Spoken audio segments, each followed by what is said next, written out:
When a disabled black woman saved a millionaire from a car crash, he offered to pay her medical bills. The routine blood work revealed an impossible truth. She was his daughter, given up for adoption by his first love. His life was saved by the child he never knew existed. Before we get into the story, comment below where in the world you are watching from today. The rain lashed against the bus window, blurring the city lights into hazy halos. Anya shivered, pulling her worn scarf tighter around her neck. The damp chill seeped into her bones, a familiar discomfort she'd learned to ignore. Her wheelchair, a faithful companion, bumped over the uneven pavement. Tonight, the familiar rhythm felt heavy, a counterpoint to the frantic beat of her heart. She'd just received a call from the hospital. The blood work was back. The bus groaned to a halt. Anya wrestled with the door, the mechanism stubbornly resisting. Frustration prickled. She was late, again. But tonight, the frustration was a thin veil over a deeper, unsettling anxiety. The blood test. It had been a formality, she told herself, a necessary step to receive the medical assistance offered by the impossibly wealthy man she'd saved from certain death. Julian Thorne. The name still felt foreign, unreal. A figure from another world, she thought. A world of polished mahogany and effortless grace, starkly contrasting with her own reality of worn-out sneakers and borrowed bus fare. Yet, his hand, cold and surprisingly gentle, had held hers in the aftermath of the crash. His voice, low and hesitant, had expressed gratitude that resonated far beyond mere politeness. Reaching her tiny apartment, Anya fumbled with her keys, her hands shaking slightly. Inside, the air was thick with the scent of old books and stale coffee. She sank into her worn armchair, the worn fabric comforting in its familiarity. Then, she pulled the envelope from her bag. Her breath hitched in her throat. The official-looking seal felt heavy, like a physical weight of fate. The truth, whatever it was, awaited. Her fingers, trembling, tore open the envelope. The paper crackled. Anya's breath hitched, a silent gasp lost in the quiet apartment. The stark white of the lab report glared back at her, a stark contrast to the muted colors of her worn furniture. Her fingers traced the bold, black print, each word a hammer blow to her carefully constructed reality. The words swam before her eyes, blurring into an incomprehensible jumble. She blinked, focusing, forcing herself to decipher the clinical jargon. A single sentence pierced through the fog. DNA analysis confirms a 99.99% probability of paternal relationship. A wave of nausea washed over her. She pressed a hand to her stomach, the familiar ache in her hip a dull counterpoint to the throbbing in her head. Impossible. Couldn't be. Julian Thorne, the impossibly wealthy, distant man with eyes that held a chilling reserve, was her father? The man whose life she'd saved? The sheer absurdity of it all threatened to shatter her already precarious sense of self. Anger, sharp and bitter, flared in her chest.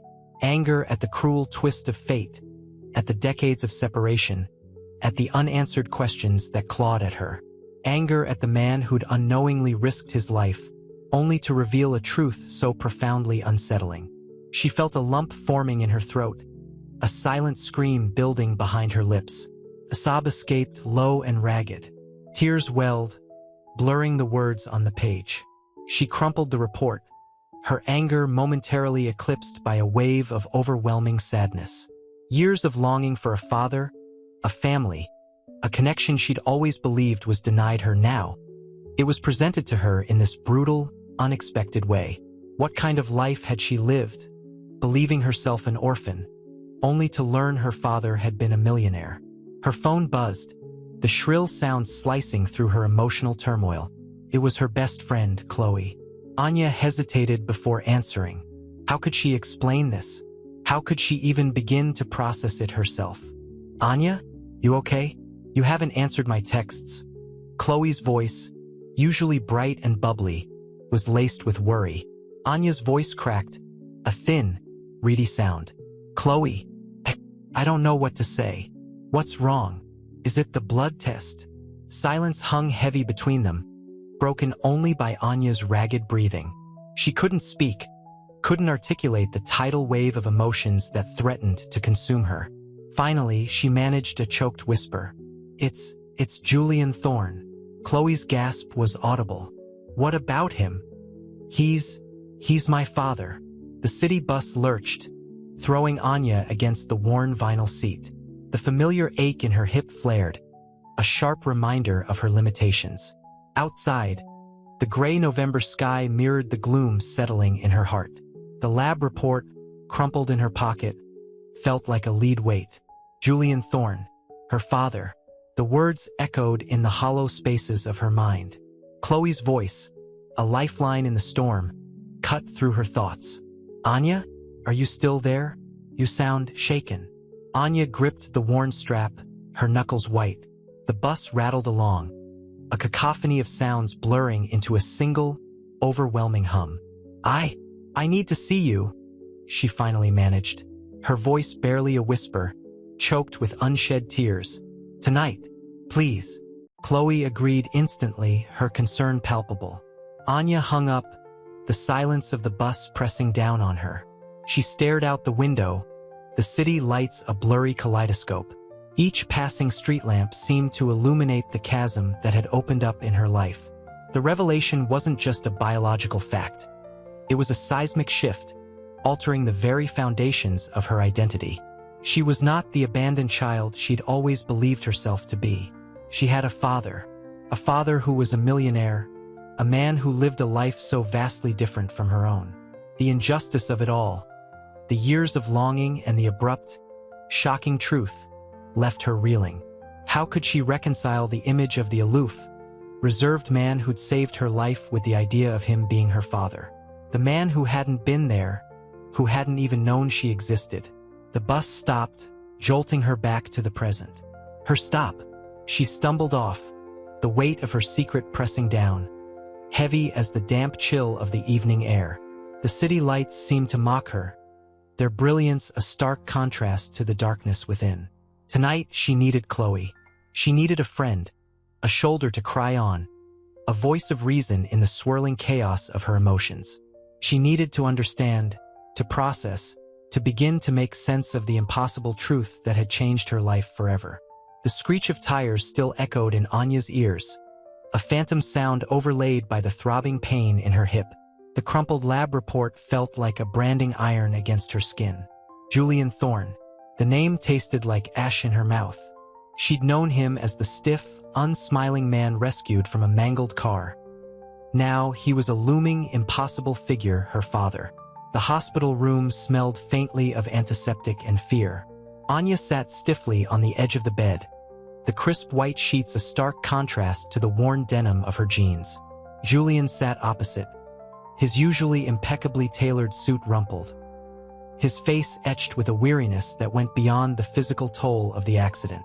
The silence stretched, thick and heavy, punctuated only by the rhythmic beeping of a heart monitor somewhere down the hall. Finally, Julian spoke, his voice a low rumble. I don't know what to say, Anya." He ran a hand through his silver hair, his fingers leaving a trail of disarray. The gesture, so unlike his usual controlled demeanor, revealed a vulnerability that both surprised and unsettled her. Anya looked away, focusing on the peeling paint on the windowsill.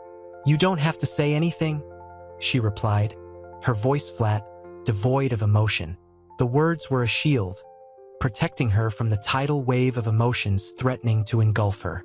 Anger simmered beneath the surface, a cold, hard knot in her stomach. But beneath that, a deeper, more unsettling emotion stirred, a yearning, a desperate hope that felt both terrifying and strangely comforting. He reached across the small space separating them, his hand hovering just above hers. The hesitant gesture spoke volumes. "I know this is a lot, but I want you to know I never." He stopped, his throat catching. The unshed tears in his eyes spoke of a lifetime of regret.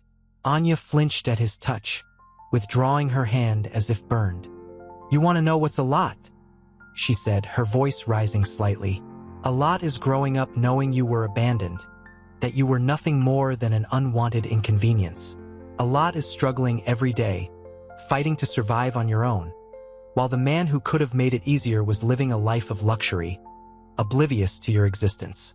The words poured out, raw and unfiltered, fueled by years of suppressed anger and frustration. The pain in her hip was a dull ache compared to the piercing pain of abandonment. Julian winced, his shoulders slumping. The weight of his unspoken guilt was palpable. He looked at her, really looked at her, seeing past the anger, past the hurt, to the strength and resilience shining through her weary eyes. The realization dawned on him. This wasn't just about a lost child. It was about a woman who had fought for her life, for her independence, and he had almost taken that away. The silence returned, but this time, it felt different. It held the potential for something more than just sorrow and blame. The seed of understanding, however fragile, had finally been planted. The harsh fluorescent lights of the hospital room seemed to amplify the silence. Anya traced the chipped paint on the windowsill, the rough texture a small comfort against the turmoil inside. The city sprawled beneath them, a glittering tapestry of lights and shadows, a world she navigated daily with grit and determination. A world Julian Thorne, with his effortless wealth, likely only saw from a chauffeured car. He cleared his throat, the sound surprisingly fragile. I understand your anger. I can't imagine what it must be like." His voice cracked slightly, a vulnerability that chipped away at Anya's carefully constructed wall of bitterness. "Imagine," she said, her voice low, laced with a weariness that surprised even herself. "Imagine a lifetime spent proving your worth, constantly battling against prejudice and limitations, only to discover the reason for your struggle was a man who could have prevented it all." The words hung in the air, thick with unspoken accusations. He reached for a tissue, his hands trembling slightly. He dabbed at his eyes, the action revealing the depth of his remorse. "I was young, selfish, terrified," he confessed, his voice barely a whisper. "Isabella, she was the love of my life. But our circumstances." He trailed off, lost in the painful memories. The sterile scent of the hospital room fought with the phantom smell of rain and damp earth. Memories Anya didn't share but somehow sensed. Anya studied him, seeing beyond the expensive suit and silver hair to a man consumed by regret. The image jarred against the cold, distant figure she'd first encountered in the wreckage. The man who'd offered help, yet was only now showing empathy. The dissonance was almost unbearable. "Circumstances?" she repeated, her voice sharper now, the anger rekindled. What circumstances could justify abandoning a child? He looked at her, his gaze intense. "I made mistakes, Anya. Terrible, unforgivable mistakes. But I want to understand, to make amends. Please, let me try." His eyes pleaded for forgiveness, a desperation that resonated with her own profound loneliness. The silence settled again, but it was different this time, charged with a raw vulnerability that threatened to break down the barriers between them. The beeping of a distant heart monitor punctuated the growing awareness that this wasn't just about a crash, or a blood test, or a shocking revelation. This was about two damaged souls, connected by an impossible bond, tentatively reaching out to each other across a chasm of years and unspoken pain. The potential for something more, something healing, hung in the balance. The sterile scent of antiseptic battled with the lingering smell of burnt rubber clinging to Anya's clothes. She sat stiffly on the hard plastic chair, the thin material digging into her thighs. Julian Thorne, the man whose life she'd inadvertently saved, paced the small waiting room, his expensive suit rumpled, his usually impeccable hair slightly disheveled. The rhythmic tap-tap-tap of his polished shoes against the tiled floor was a counterpoint to the frantic beat of Anya's own heart. "The doctor will be with us shortly," a nurse announced, her voice a soothing balm in the tense atmosphere. Julian stopped pacing, his gaze settling on Anya. There was a hesitant quality to his movements now, a vulnerability that was almost jarring given his usual composed demeanor. He cleared his throat.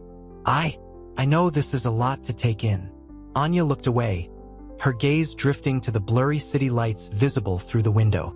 The shimmering expanse felt vast and uncaring, mirroring the turmoil within her. The revelation had shattered her carefully constructed world, leaving her feeling adrift. "Lot?"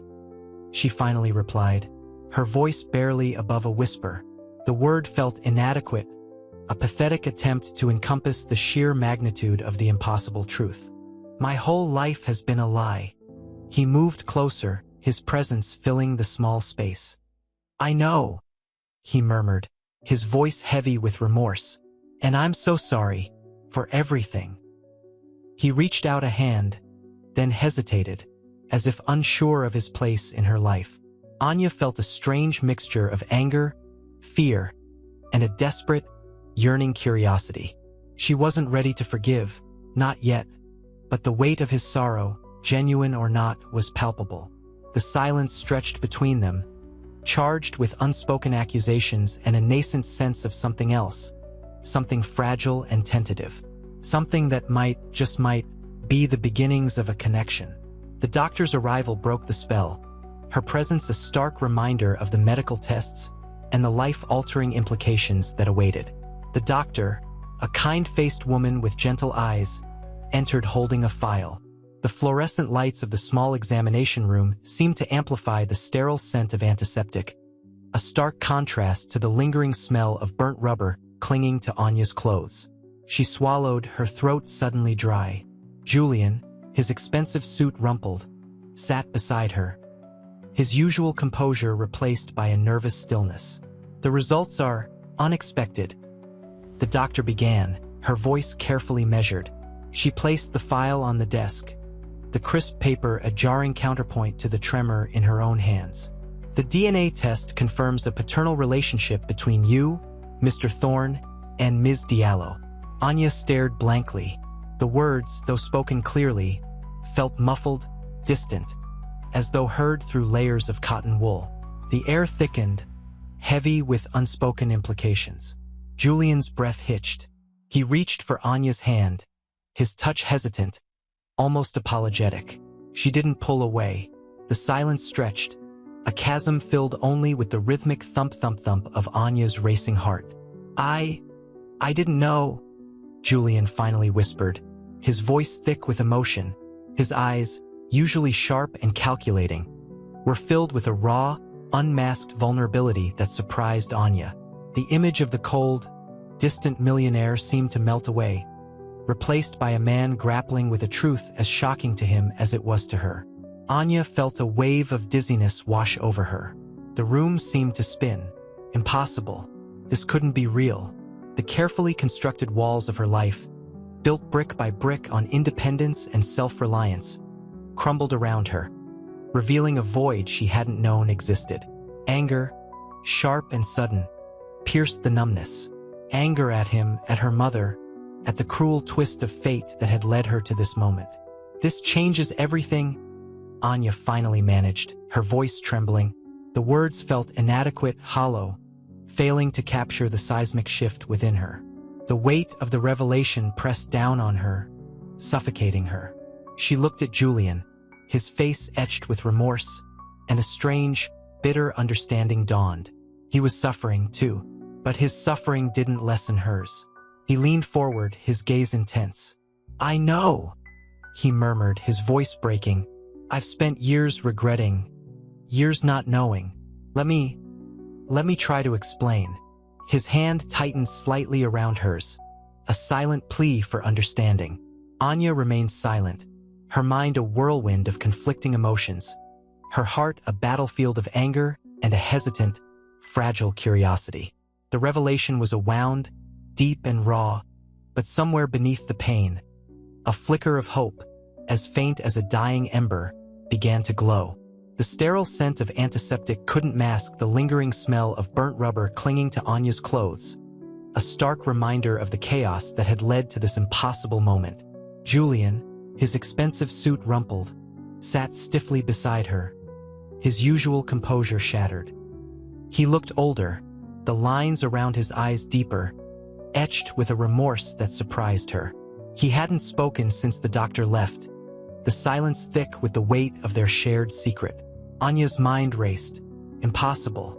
The word echoed in her head, a relentless drumbeat against the stunned silence. Anger simmered beneath the surface, a volatile current threatening to erupt. Anger at the system that had separated them, at the indifference of fate, and yes, at Julian himself. He'd been so cold in the hospital, yet now his quiet despair was almost palpable. I need some air," she whispered, her voice barely audible. The fluorescent lights of the small examination room felt oppressive, the walls closing in. She stood, her legs shaky, the pain in her shoulder a dull ache compared to the throbbing in her head. Julian rose too, his hand instinctively reaching for hers. This time she didn't pull away. His touch was surprisingly gentle, conveying a vulnerability that felt almost human. Outside, the late afternoon sun cast long shadows across the hospital grounds. The crisp autumn air, scented with damp earth and fallen leaves, was a balm to her senses, a welcome contrast to the sterile environment within. She inhaled deeply, trying to ground herself. "This changes everything," she repeated, the words still feeling hollow, inadequate to express the enormity of the revelation. Julian's sigh was a sound of profound weariness. "I know, and I'm so sorry," he said, his voice thick with emotion. He looked away, at the vibrant colors of the autumn leaves, as if searching for an explanation he couldn't find. "I was young, scared, I made terrible choices." His voice cracked. "I never stopped thinking about you, your mother, but I was too consumed by fear to even try to find you." Anya looked at him, his face etched with remorse. The cold, distant millionaire was gone, replaced by a man broken by regret. But the anger remained, sharp and potent, a bitter taste on her tongue. It was a pain as raw as the wounds in her body. The truth was a wound, deep and wide, and he was the cause. Yet, nestled in the heart of that burning anger, a sliver of something else began to take shape, a fragile hope, as faint as a dying ember, a curiosity about the man who was, impossibly, her father. The crisp autumn air did little to soothe the turmoil inside Anya. The hospital parking lot, a chaotic ballet of cars, blurred through her tear-filled vision. Julian's offer, to cover all her medical expenses, hung between them, unspoken yet heavy as a tombstone. The scent of exhaust fumes mingled with the metallic tang of blood, a grim reminder of the accident. I don't know," Anya finally managed, her voice trembling. The words felt inadequate, pathetic against the magnitude of the situation. She clutched her injured shoulder, the pain a physical manifestation of her inner conflict. Julian watched her, his usual controlled demeanor fractured. His expensive watch, a symbol of his opulent life, seemed jarringly out of place against the backdrop of her worn, patched jeans. He shifted uncomfortably, his gaze darting towards the hospital doors. "I understand your hesitation," he began, his voice low and hesitant, a stark contrast to his usual commanding tone. "But I need you to let me help." "Help?" Anya scoffed, a bitter laugh escaping her lips. "This isn't about help, Mr. Thorne. This is about a life I never knew existed, a father I never had." The anger, previously a simmering ember, now blazed fiercely. "You abandoned me. You walked away." He winced, the pain in his eyes mirroring her own. "I know," he whispered, the word hanging heavy in the crisp air. "And I'll spend the rest of my life trying to make amends. Please, Anya, let me start by taking care of your medical bills.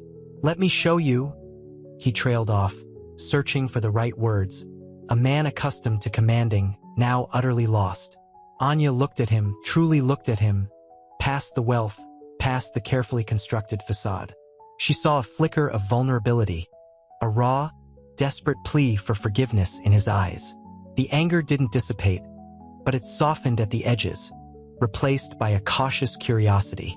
The impossible truth hung between them, a fragile bridge spanning a chasm of years and unspoken emotions. The burnt rubber smell seemed to fade, replaced by the faint scent of regret. The weight of the revelation hung heavy, but a seed of something else, something unexpected, was planted. The sterile scent of antiseptic battled with the lingering smell of burnt rubber clinging to Anya's clothes. The fluorescent lights of the examination room hummed a monotonous tune, a stark contrast to the racing pulse in her chest. The doctor, a kind-faced woman with gentle eyes, placed a file on the desk, her expression carefully neutral. "The results are unexpected," she began, her voice soft but firm. Anya's breath hitched.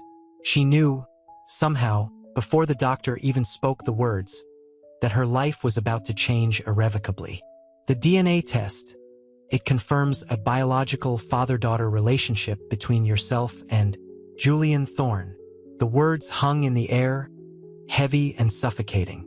Anya stared at the file, the crisp white paper a mocking symbol of the upheaval in her life. She felt a wave of nausea, a dizzying rush of emotions, disbelief, anger, a terrifying, exhilarating sense of violation. Her carefully constructed world, built on independence and resilience, crumbled before her eyes. The doctor's gentle voice faded into the background, replaced by a roaring silence, punctuated only by the frantic beating of her own heart. Outside, the autumn wind howled, a mournful cry mirroring the turmoil within her. Julian waited in the sterile, echoing corridor, his usual composure a carefully maintained mask. He paced, the polished leather of his shoes squeaking softly against the pristine floor, each step a testament to his inner turmoil. He was a man accustomed to control, yet this situation, this impossible truth, stripped him bare. Guilt gnawed at him, a relentless beast feeding on years of regret. He imagined Anya's fury, her rejection, the chasm of years that separated them. The weight of his actions, his past choices, felt almost unbearable. He longed to reach out, to explain, to make amends, yet fear held him captive. The silence of the waiting room seemed to amplify his every thought, his every fear. The clock ticked relentlessly, each second stretching into an eternity. The revelation was a tidal wave, and he was drowning. The door creaked open, and Julian entered, his shadow stretching long and thin across the pale linoleum floor. He looked older, etched with a weariness Anya hadn't noticed before. His usual impeccably tailored suit seemed to hang loosely on his frame. He carried himself with a hesitant grace, a stark contrast to the composed millionaire she'd encountered at the hospital. The silence hung heavy between them, thick and suffocating, punctuated only by the rhythmic hum of the refrigerator in the small break room where Anya had taken refuge. Anya stared at her hands, gnarled fingers tracing the worn fabric of her jeans. The news had hit her like a physical blow, leaving her breathless and reeling. The anger, she realized, was a shield, a desperate defense against a tidal wave of confusion and fear. This is impossible," she finally whispered, her voice trembling. Julian's eyes, usually sharp and assessing, were now clouded with a deep, unsettling sorrow. He sat across from her, the worn plastic chair groaning under his weight. "I know," he murmured, his voice rough with unshed tears. "I know it sounds impossible, but the DNA test, it's irrefutable." He reached across the small table, his hand hovering over hers for a moment before retreating. The gesture, hesitant and vulnerable, pierced through Anya's carefully constructed wall of anger. She saw the pain in his eyes, a raw, unfiltered grief that mirrored her own confusion. I never knew," he continued, his voice thick with emotion. I gave Isabella a large sum of money when she gave you up. I thought it was enough. I was so young, so stupid. I didn't know how to be a father." His voice broke, and he swallowed hard, his Adam's apple bobbing. The confession hung in the air, heavy and raw. Anya looked up, her eyes searching his. The anger still simmered beneath the surface, but a new emotion was beginning to rise, a dawning sense of understanding, tinged with a heartbreaking pity. He wasn't a cold, distant stranger, but a man consumed by a lifetime of regret. And yet, the betrayal, the decades of silence, stung with a fresh intensity. "So, you just abandoned me?" she asked, her voice barely a whisper, the question both accusation and plea. The unspoken words hung in the air. Why? How could you? After all this time? Julian flinched as if struck. He looked away, his gaze fixed on the peeling paint of the wall. There is no excuse, he said, his voice barely audible. No justification. I was wrong, terribly wrong. The silence returned, but this time it felt different, less heavy, more pregnant with unspoken emotions. Anya's anger still burned, but it was now entwined with a bewildering mix of sorrow, confusion, and a flicker of something else, hope, perhaps, or perhaps just the faintest glimmer of a father she never knew she wanted, and yet desperately needed. The impossible truth had shattered her world, but in its ruins, a fragile seed of something new had begun to sprout. The sterile white walls of the doctor's office seemed to press in on Anya, amplifying the tremor in her hands. The scent of antiseptic clung to the air, a stark contrast to the earthy smell of rain that had been clinging to her clothes just hours before. Dr. Ramirez, a kind woman with eyes that held a surprising depth of understanding, handed her the results. The crisp paper felt brittle in Anya's trembling fingers. It's a match, Dr. Ramirez said softly, her voice barely above a whisper. The words hung in the air, suspended between the hum of the fluorescent lights and the frantic beat of Anya's heart. Anya stared at the report, the black ink blurring into an incomprehensible mess. A match? A match to who? The impossible truth crashed down on her, heavier than the car that had nearly killed her. Her breath hitched in her throat, a sob caught between her ribs. Anger, hot and furious, flared first. Anger at the universe's cruel joke, at the twist of fate that had thrown this bombshell into her already chaotic life. She felt the cold press of the chair beneath her, the rough texture of the fabric scratching against her skin. Tears blurred her vision, hot and stinging. She felt the tremble in her hands increase. This wasn't just a medical anomaly. This was a seismic shift, a rewriting of her entire existence. Julian Thorne, the man whose life she'd saved, the aloof millionaire whose offer of help she'd reluctantly accepted. He was her father. The news sent shockwaves through Julian, too. He hadn't anticipated this. He'd expected gratitude, maybe even friendship, but not this. The revelation hit him like a physical blow, leaving him breathless and reeling. The sterile smell of the hospital room seemed to suffocate him. He felt a suffocating wave of guilt, a crushing weight of regret. He had always known, somewhere deep down, that Isabella had carried his child, a child he'd never known existed. The news was a confirmation, a brutal, undeniable truth. Decades of carefully constructed walls crumbled. The man of impeccable composure was gone, replaced by a fragile shell of grief and self-recrimination. He saw his own reflection in the glass of the examination room, a stranger looking back at him, his face etched with a lifetime of sorrow and unanswered questions. His carefully crafted persona shattered, revealing a man riddled with regret and a gnawing sense of loss. The silence in the car ride back was thick, heavy with unspoken accusations and simmering disbelief. Rain lashed against the windows of Julian's chauffeured limousine, mirroring the storm raging within Anya. The plush leather seats felt alien, cold beneath her trembling hands. Julian, beside her, seemed a ghost, his usual sharp features softened by a profound sadness. The sterile scent of the doctor's office still clung to him, a stark contrast to the earthy scent of rain clinging to Anya's clothes. I don't understand, Anya finally whispered, her voice barely audible above the drumming rain. Her eyes, usually bright and full of life, were clouded with a grief too profound for words. Julian reached for her hand, his touch hesitant, as if afraid of scaring her away. I know, he murmured, his voice rough with emotion. There's so much to explain, so much I should have done. He trailed off, unable to articulate the weight of his regret. Anya pulled her hand away, the gesture sharp and decisive. Explain what? Explain why you abandoned me?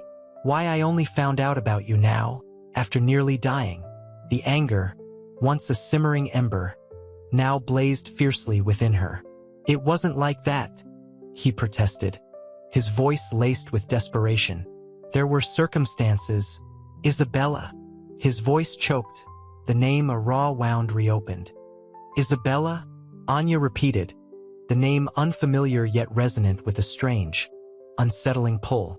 A wave of nausea washed over her, a physical manifestation of the emotional turmoil twisting within her gut. The rain outside intensified, blurring the city lights into a hazy, indistinct glow. The limousine rolled on, carrying them both into a future neither could have foreseen. A future pregnant with uncertainty and the raw, agonizing potential for both healing and heartbreaking loss. The journey was only beginning. The limousine's hushed interior felt like a tomb. Rain drummed a frantic rhythm against the glass, mirroring the chaos in Anya's heart. The scent of expensive leather couldn't mask the metallic tang of blood, a lingering reminder of the accident, of Julian's near-death experience, of the impossible truth revealed. Isabella? She repeated, the name a fragile whisper lost in the downpour's roar. It felt both alien and intimately familiar, a ghost of a connection she never knew existed. Julian watched her, his face etched with a pain that mirrored her own, though born from different sources. He reached for her again, his hand hovering above hers before falling back to his lap. The gesture spoke volumes of his regret, of the years lost, of the chasm of misunderstanding that separated them. She was my first love, he finally said, his voice thick with unshed tears. We were young, foolish. Circumstances, they forced our hand. Anya's gaze snapped to him, sharp and accusatory. Circumstances? You abandoned a child, Julian. A child who grew up struggling, who relies on public transport because she can't afford a car. Who? Her voice cracked, the carefully constructed walls of her independence crumbling under the weight of her emotions. She swiped at her eyes, the gesture clumsy, a stark contrast to her usual grace. He flinched, the word abandoned a raw wound. It wasn't like that, Anya. I never stopped. I searched. But things happened. I lost track, lost hope. His voice was a ragged whisper, filled with the weight of a lifetime of regret. He paused, collecting himself, then continued, his tone softer now, more vulnerable. The adoption agency, they weren't forthcoming. They said they couldn't disclose information without your consent. The limousine pulled to a stop outside a small, unassuming apartment building. Anya stared out the window, the city lights blurring through her rain-streaked glasses. The rain continued its relentless assault, washing away the grime of the city, but not the stain of his absence. Consent? She scoffed, a bitter laugh escaping her lips. My consent? I was a baby. I had no say in any of this. She turned to him, her eyes blazing. This changes everything, Julian. Everything. The unspoken words hung heavy in the air. Everything about her life, her dreams, her very identity. The journey, indeed, had only just begun, and the path ahead remained uncertain, shrouded in the stormy night. The sterile scent of antiseptic hung heavy in the air, a stark contrast to the plush leather of Julian's limousine. Anya sat rigidly on the examination table, the paper gown feeling flimsy and inadequate against the storm raging within her. The doctor's words echoed in her ears, a relentless, dissonant symphony of disbelief. The DNA results are conclusive, Ms. Anya. You are Mr. Thorne's daughter. She stared at her hands, calloused and scarred from years of hard work, hands that had saved a man's life, hands that now trembled uncontrollably. The revelation was a seismic shift, an impossible upheaval of everything she thought she knew. Anger, raw and visceral, warred with a bewildering sense of loss. Loss of a father, a history, an identity she had meticulously built, brick by painstaking brick. Julian stood by the window, his silhouette a dark outline against the city lights. His shoulders slumped, the weight of his past pressing down on him. He hadn't anticipated this reaction, the cold fury, the silent rejection. He'd expected tears, perhaps, or a desperate plea for answers. Instead, he faced a wall of icy silence, a fortress built of years of resentment and unanswered questions. "Anya," he began, his voice barely a whisper. "I know this is overwhelming. I understand if you need time, but I want you to know I never meant to." He trailed off, unable to articulate the crushing weight of his regret. The years of searching, of agonizing over a decision made in the desperate throes of youth, felt like a lifetime of wasted chances. The silence stretched, thick and suffocating, punctuated only by the rhythmic beeping of a heart monitor in the corner. "Time." Anya finally spoke, her voice brittle. "What about the time I spent struggling? The time I spent wishing for a father who wasn't there? The time I spent on buses, freezing in the winter, burning up in the summer, because I couldn't afford a decent car?" Each word was a carefully aimed dart, piercing the fragile hope he dared to cling to. He flinched, the sharp edge of her pain cutting deep. He opened his mouth to respond, but the words caught in his throat. The doctor cleared his throat, offering a hesitant, "Perhaps some time alone would be beneficial?" Anya rose, the flimsy gown clinging to her like a second skin. She brushed past Julian, her eyes cold, devoid of the warmth he desperately sought. The door clicked shut behind her, leaving him alone in the sterile silence, the weight of his past and the uncertain future pressing down with the force of a tidal wave. The city lights outside blurred into streaks of color, reflecting the chaos that had become his life. The biting Chicago wind whipped around Anya as she stormed out of the hospital, the city's harsh symphony a fitting soundtrack to the turmoil inside her. The crisp air did little to cool the burning anger that consumed her. Julian's words, his pleas, his remorse, they all felt hollow, insignificant against the backdrop of her life, a life he'd abandoned.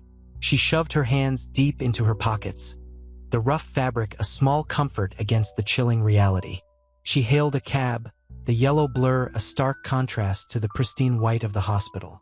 Inside, the musty smell of old upholstery and stale cigarette smoke was a familiar, unwelcome embrace. The driver, a kindly-faced older woman, cast a concerned glance at her, but Anya offered only a curt nod, her gaze fixed on the city lights blurring past the window. Meanwhile, inside the hospital, Dr. Ramirez, a woman whose compassion Anya had already learned to trust, approached Julian. He stood frozen, the doctor's gentle hand on his arm startling him from his stupor.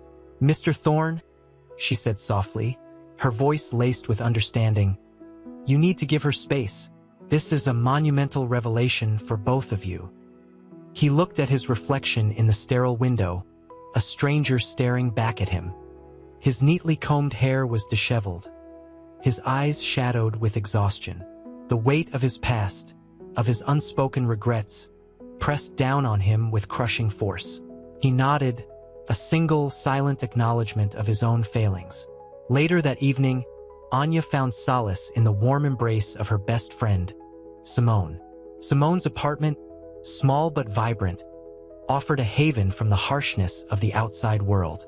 The aroma of spices from a simmering stew filled the air, a comforting contrast to the sterile scent of the hospital. "He showed up, right at the lab," Anya began, her voice thick with emotion. She recounted the events, the raw emotions pouring out like a torrent. Simone listened patiently, her hand resting comfortingly on Anya's arm. "He's trying, Anya," Simone said, her voice gentle. "It doesn't excuse the past, but he's trying." Anya scoffed. "Trying? He abandoned me. He gave me away. 25 years of silence. And now he wants to be my father." Tears welled in her eyes, tears of anger, of hurt, of a lifetime's worth of unspoken yearning. Simone pulled her close, offering silent comfort amidst the storm. The gentle rhythm of Simone's heartbeat, the warmth of her embrace, these small things provided the only solace against the immense upheaval of Anya's life. The scent of the simmering stew, the soft glow of the apartment lights. These were the familiar anchors in a world suddenly turned upside down. The truth, like a poisoned dart, had struck deep, but in Simone's embrace, Anya found a sliver of hope, a nascent spark of resilience amidst the ruins. The mahogany desk in Julian's opulent office felt cold under his hands. Dust motes danced in the shaft of afternoon sunlight slicing through the high window, illuminating the faded photograph nestled amongst legal documents. It was Isabella, radiant in her youth, her laughter captured in a timeless smile. He traced the curve of her jaw, a ghost of a touch, the memory of her scent. A mix of jasmine and rain, still vivid after all these years. The guilt was a physical weight, a lead apron around his chest. He'd been a fool, a boy blinded by ambition, terrified of the responsibility fatherhood represented. The letter, penned in Isabella's elegant script, lay beside the photograph, a testament to her unwavering love, her desperate plea for his understanding. He reread her words, each syllable a dagger to his heart. "My love, our daughter is the most precious gift. Please, find her, and let her know she was loved." He pressed his fingers to his eyes, the photograph blurring with unshed tears. He hadn't just lost Isabella. He'd lost a part of himself, a part he was only now, agonizingly slowly, beginning to reclaim. The weight of his past actions pressed down on him, a suffocating blanket of regret. He needed to find a way to make amends, to show Anya, his daughter, the depth of his remorse. But how? How could he bridge the chasm of 25 years of silence and absence? The phone rang, a jarring sound that sliced through his reverie. The shrill tone a stark contrast to the quiet grief that had settled over him. "Gave you up." She reached into her worn handbag, producing a small, leather-bound journal. This is hers. She wrote about you often." Anya took the journal, its leather cool and smooth against her skin. Inside, Isabella's spidery handwriting filled the pages, a testament to a mother's unwavering love. The entries detailed the desperate circumstances, the impossible choices, the gnawing guilt, and the unrelenting hope that one day she'd see her child again. Tears streamed down Anya's face as she read Isabella's words.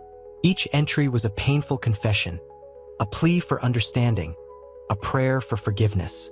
The rain outside intensified, but inside, a different kind of storm raged, a storm of grief, of understanding, and of the fragile beginnings of healing. The journal wasn't just a collection of words. It was a bridge, spanning the chasm between a daughter and a mother separated by circumstance, reuniting them across years of silence and unspoken words. The weight of abandonment began to lift, replaced by a profound sense of loss, but also a tentative spark of hope. The anger remained, but it was now tempered with a growing empathy, a dawning recognition of a love that had never truly faded. The worn leather of Isabella's journal felt strangely comforting in Anya's hands. Clara's presence, a quiet anchor in the storm of her emotions, was a balm to her raw grief.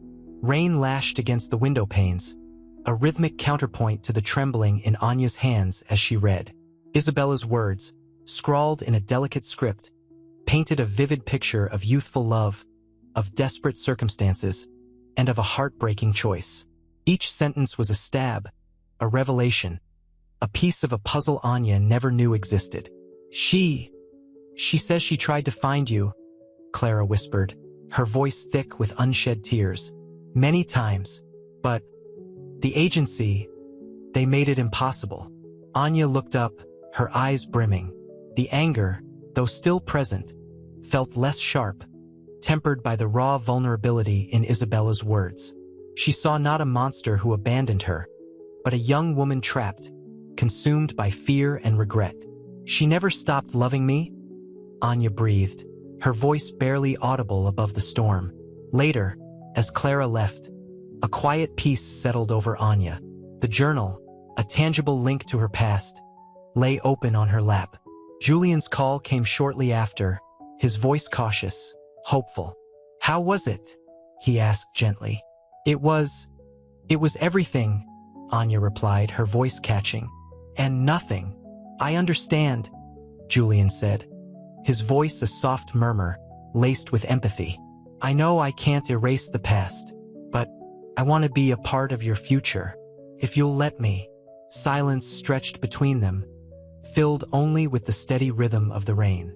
The anger was fading, replaced by a fragile hope, a hesitant yearning for the father figure she'd never had. The weight of decades of abandonment felt lighter, replaced by the weight of a possible future.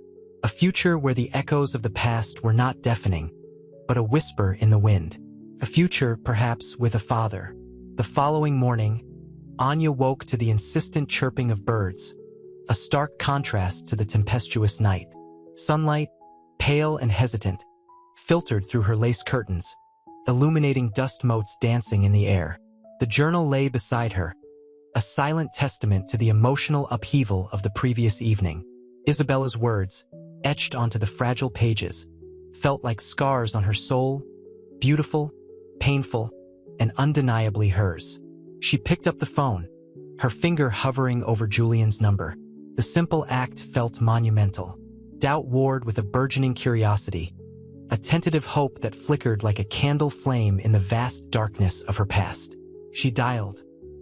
His voice, when it answered, was a low rumble, cautious and tinged with apprehension. "Anya? How are you?" A tremor ran through her. I'm okay," she managed, her voice a mere whisper. "I read the journal." Silence stretched between them, thick and heavy with unspoken emotions. Then, finally, Julian spoke. "And?" The single word hung in the air, pregnant with anticipation. It explained things," she said, her voice cracking slightly. "The why. Not the how, not entirely. But the why." She paused, gathering her thoughts, the weight of years pressing down on her. "It didn't erase the pain, Julian, but it gave it context." "I understand," he said softly. "I know I can't erase the past, but I want to try to be a part of your future." There was a genuine plea in his voice, a raw vulnerability that mirrored her own. "I need time," she said, the words escaping before she could censor them. "I need to process everything." But she hesitated, a sliver of hope piercing the fog of her uncertainty. Maybe we can talk again soon."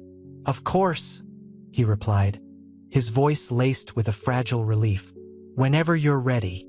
The line went dead, leaving Anya in the quiet of her apartment, the sunlight warming her face, the weight of the past still heavy, but now subtly shifted, balanced by the possibility of a future she hadn't dared to imagine. The journal, a tangible link to a life she'd never known, remained open on her lap, a silent witness to her journey, a guidepost on her path towards acceptance. The storm had passed, leaving behind a fragile dawn, hinting at the promise of a new day. The cramped, sterile room of the adoption agency felt like a tomb. Anya sat opposite a harried social worker, the scent of stale coffee and dust clinging to the air. A file, thick with yellowed pages and faded photographs, lay between them. Anya's fingers traced the outline of a tiny hand, a miniature replica of her own. The photograph, grainy and blurred, showed a young Isabella, her eyes mirroring the same fierce determination Anya saw in the mirror each morning.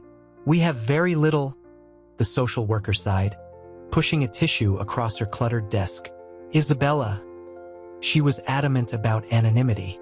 Circumstances were difficult. Anya's voice was tight, a tremor running through her.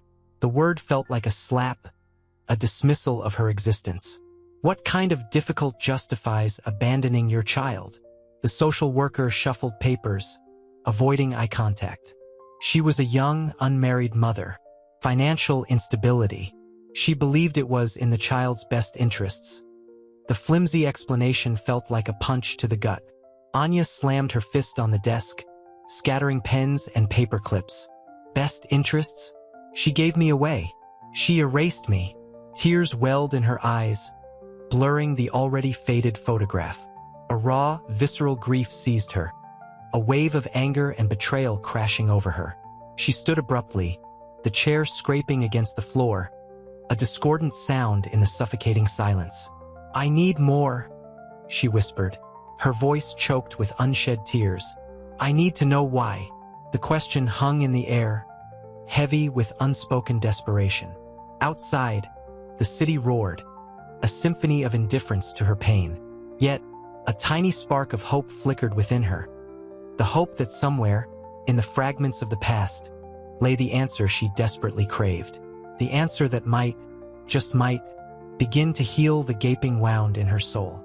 The aroma of roasted chicken and rosemary filled Julian's penthouse apartment, a stark contrast to the sterile scent of the hospital and the dusty tang of the adoption agency.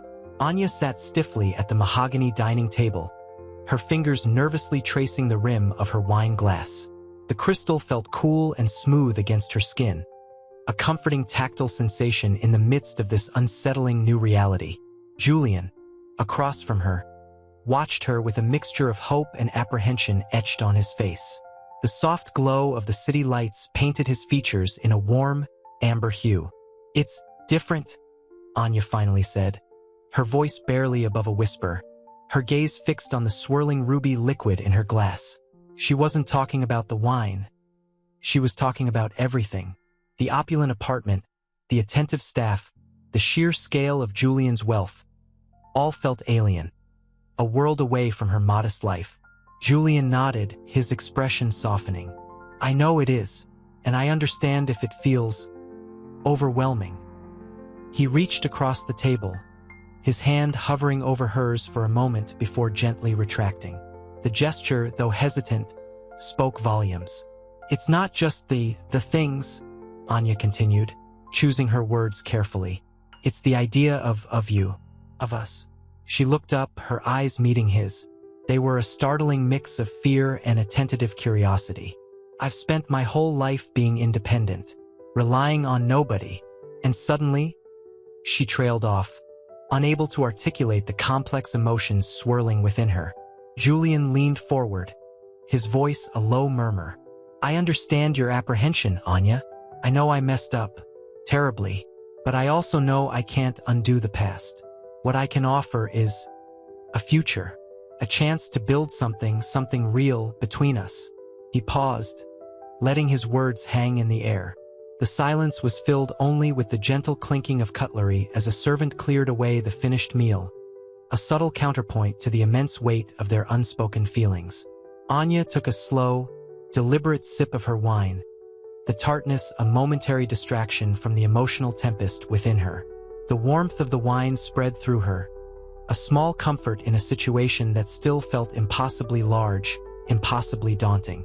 Yet, a tiny seed of hope, fragile as a newborn sprout, began to take root in her heart.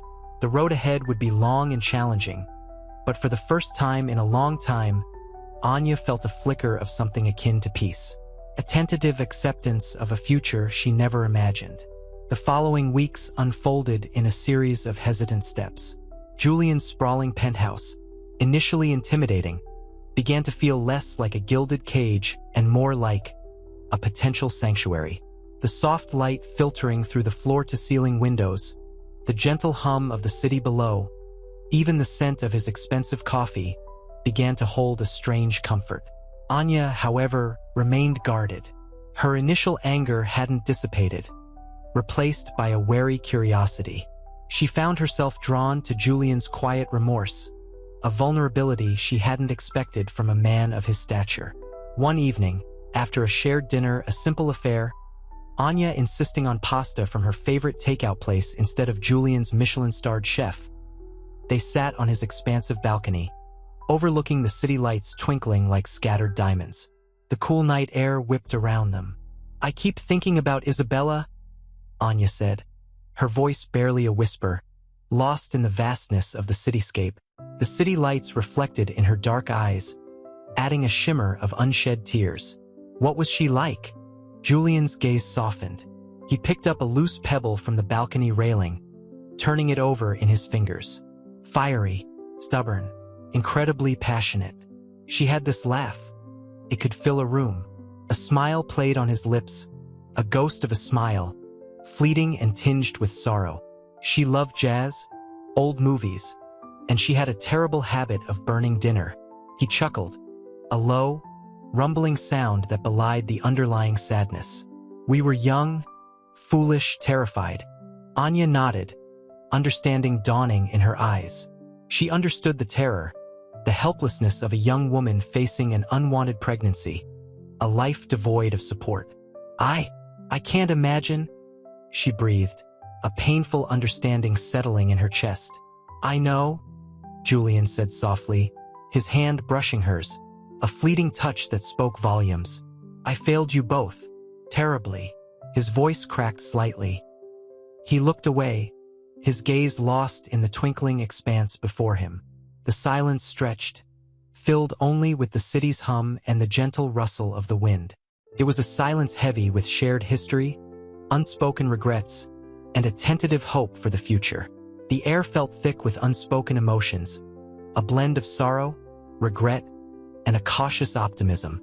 The initial shock was fading, replaced by a fragile understanding that blossomed like a delicate flower in the harsh urban landscape. This silent conversation, exchanged between a father and daughter bound by an impossible accident, held more meaning than any words could express. The aroma of freshly brewed coffee, rich and dark, mingled with the faint scent of lilies from a vase on Julian's antique writing desk. Sunlight streamed through the floor-to-ceiling windows, illuminating dust motes dancing in the air. Anya sat opposite him, a steaming mug warming her hands. The initial awkwardness of their shared meals was slowly dissolving, replaced by a tentative comfort. I found a photo," Anya began, her voice hesitant. She slid a faded photograph across the polished mahogany table. It depicted a young Isabella, radiant, her laughter etched on her face. Anya's finger traced the outline of the younger woman's smile. Julian reached across the table, his touch light as a feather as he gently took the photo. His eyes, usually sharp and calculating, were now soft with a profound sadness.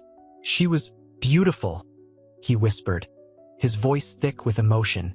He traced the curve of Isabella's cheek with his fingertip, a poignant gesture laden with regret. Anya watched him, a mixture of curiosity and apprehension in her eyes. She saw the ghost of the man he had been, a young man consumed by fear and youthful mistakes. She saw, too, the remorse that etched itself onto his face in deep lines. It was a stark contrast to the cold, distant figure she'd initially encountered. "She loved music," Julian said, breaking the silence. "We'd spend hours at jazz clubs, lost in the music, in each other." He paused, his gaze distant, lost in a memory only he could see. I never told her how much I loved her." Anya nodded, understanding flickering in her eyes. The unspoken words hung heavy in the air, a shared burden of what might have been. The weight of their shared past, though painful, was beginning to forge a fragile connection between them, a bridge built on shared loss and a budding sense of understanding. The silence, this time, wasn't heavy with unspoken emotions, but rather filled with the quiet hum of shared experience and the potential for healing. The following week, Julian arranged for Anya to meet with Dr. Ramirez, a specialist in Anya's condition. The sterile scent of antiseptic hung heavy in the air of the doctor's office, a stark contrast to the cozy atmosphere of Julian's home. Anya fidgeted, her fingers tracing the worn fabric of her jeans. Julian sat beside her, his usual controlled demeanor softened by a quiet concern. Dr. Ramirez, a kind-faced woman with warm eyes, explained the latest advancements in treatment options, a glimmer of hope illuminating Anya's weary face. The conversation was a blend of medical jargon and heartfelt concern, punctuated by Anya's hesitant questions and Julian's attentive nods. Leaving the office, a weight seemed lifted from Anya's shoulders. The sun, warm on her face, felt like a benediction. "Thank you," Anya whispered, her voice barely audible above the city's hum. She looked at Julian, a flicker of something akin to gratitude in her eyes, a fragile bridge spanning the chasm of their complex relationship. Later that evening, Julian invited Anya to his penthouse apartment, overlooking the glittering cityscape. The panoramic view, usually lost on him, was now a shared spectacle. They sat on his expansive balcony, sipping wine as the city lights twinkled below. The night air was cool against their skin, a refreshing contrast to the day's weighty discussions. I want to understand your life, Julian said, his voice softer than Anya had ever heard it. He didn't speak of business deals or investments. He asked about her childhood, her dreams, her art, the vibrant sketches she'd shown him, filled with life and a fierce determination. He listened intently, absorbing her stories of struggles and triumphs, her voice growing stronger with each shared detail. He learned about her fierce independence, her dreams of opening an art studio, her unwavering spirit in the face of adversity.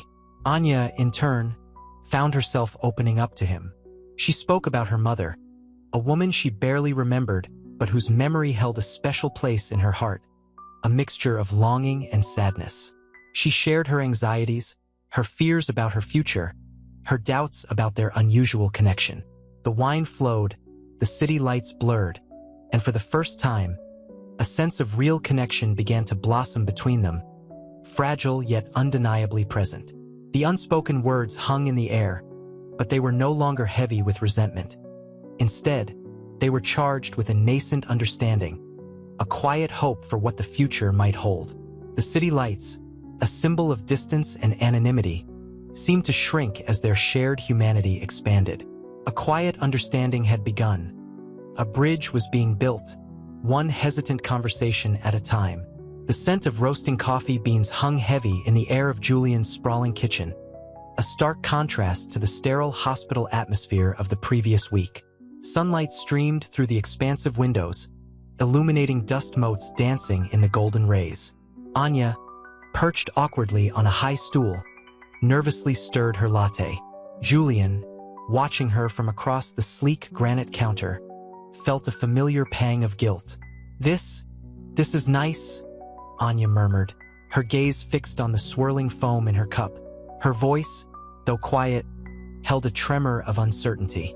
Julian leaned against the counter, the cool marble a welcome contrast to the warmth radiating from within him. "I'm glad you like it. I wanted to make things comfortable." He chose his words carefully, aware of the delicate balance they were walking. Anya finally looked up, her dark eyes searching his. "Comfortable isn't the word I'd use to describe finding out my father is a millionaire who gave me away." The bitterness in her voice was a stark reminder of the chasm that still separated them. The unspoken accusations hung heavy in the air, thick as the aroma of the coffee. He winced, the memory of Isabella's tear-stained face flashing before his eyes. The guilt, a constant companion, tightened its grip on his chest. "I know, and I'm so sorry. There's no excuse, no justification. But I want you to know that I never stopped thinking about you." His voice cracked slightly, betraying the depth of his emotion. He hadn't anticipated the raw honesty of his own admission. Anya's gaze softened, a flicker of something akin to understanding crossing her face. "Thinking about me doesn't change what happened," she said, her tone softening slightly. "But maybe it's a start." The words hung in the air, tentative, fragile, yet pregnant with the possibility of reconciliation. The sunlight seemed to brighten, warming the space between them, hinting at a burgeoning connection. The coffee, once a symbol of uncomfortable formality, now felt like a shared moment, a quiet communion in the face of a complex reality. A slow smile touched Anya's lips, a subtle crack in the armor she had so carefully constructed. The chasm remained, but a tiny bridge had been laid, made not of words, but of shared silence, a shared cup of coffee, and the quiet acknowledgement of a shared past. Julian spent the next few days immersed in Anya's world. He rode the erratic city bus with her, the jarring stops and starts a stark contrast to his chauffeured limousine. He saw the way she navigated the crowded streets, her cane a silent extension of her will. He watched her face light up as she helped an elderly woman onto the bus, a small act of kindness that spoke volumes about her character. The smell of exhaust fumes and the cacophony of city sounds were a far cry from his pristine penthouse. Yet he found a strange comfort in it, a connection to the life she'd carved out for herself.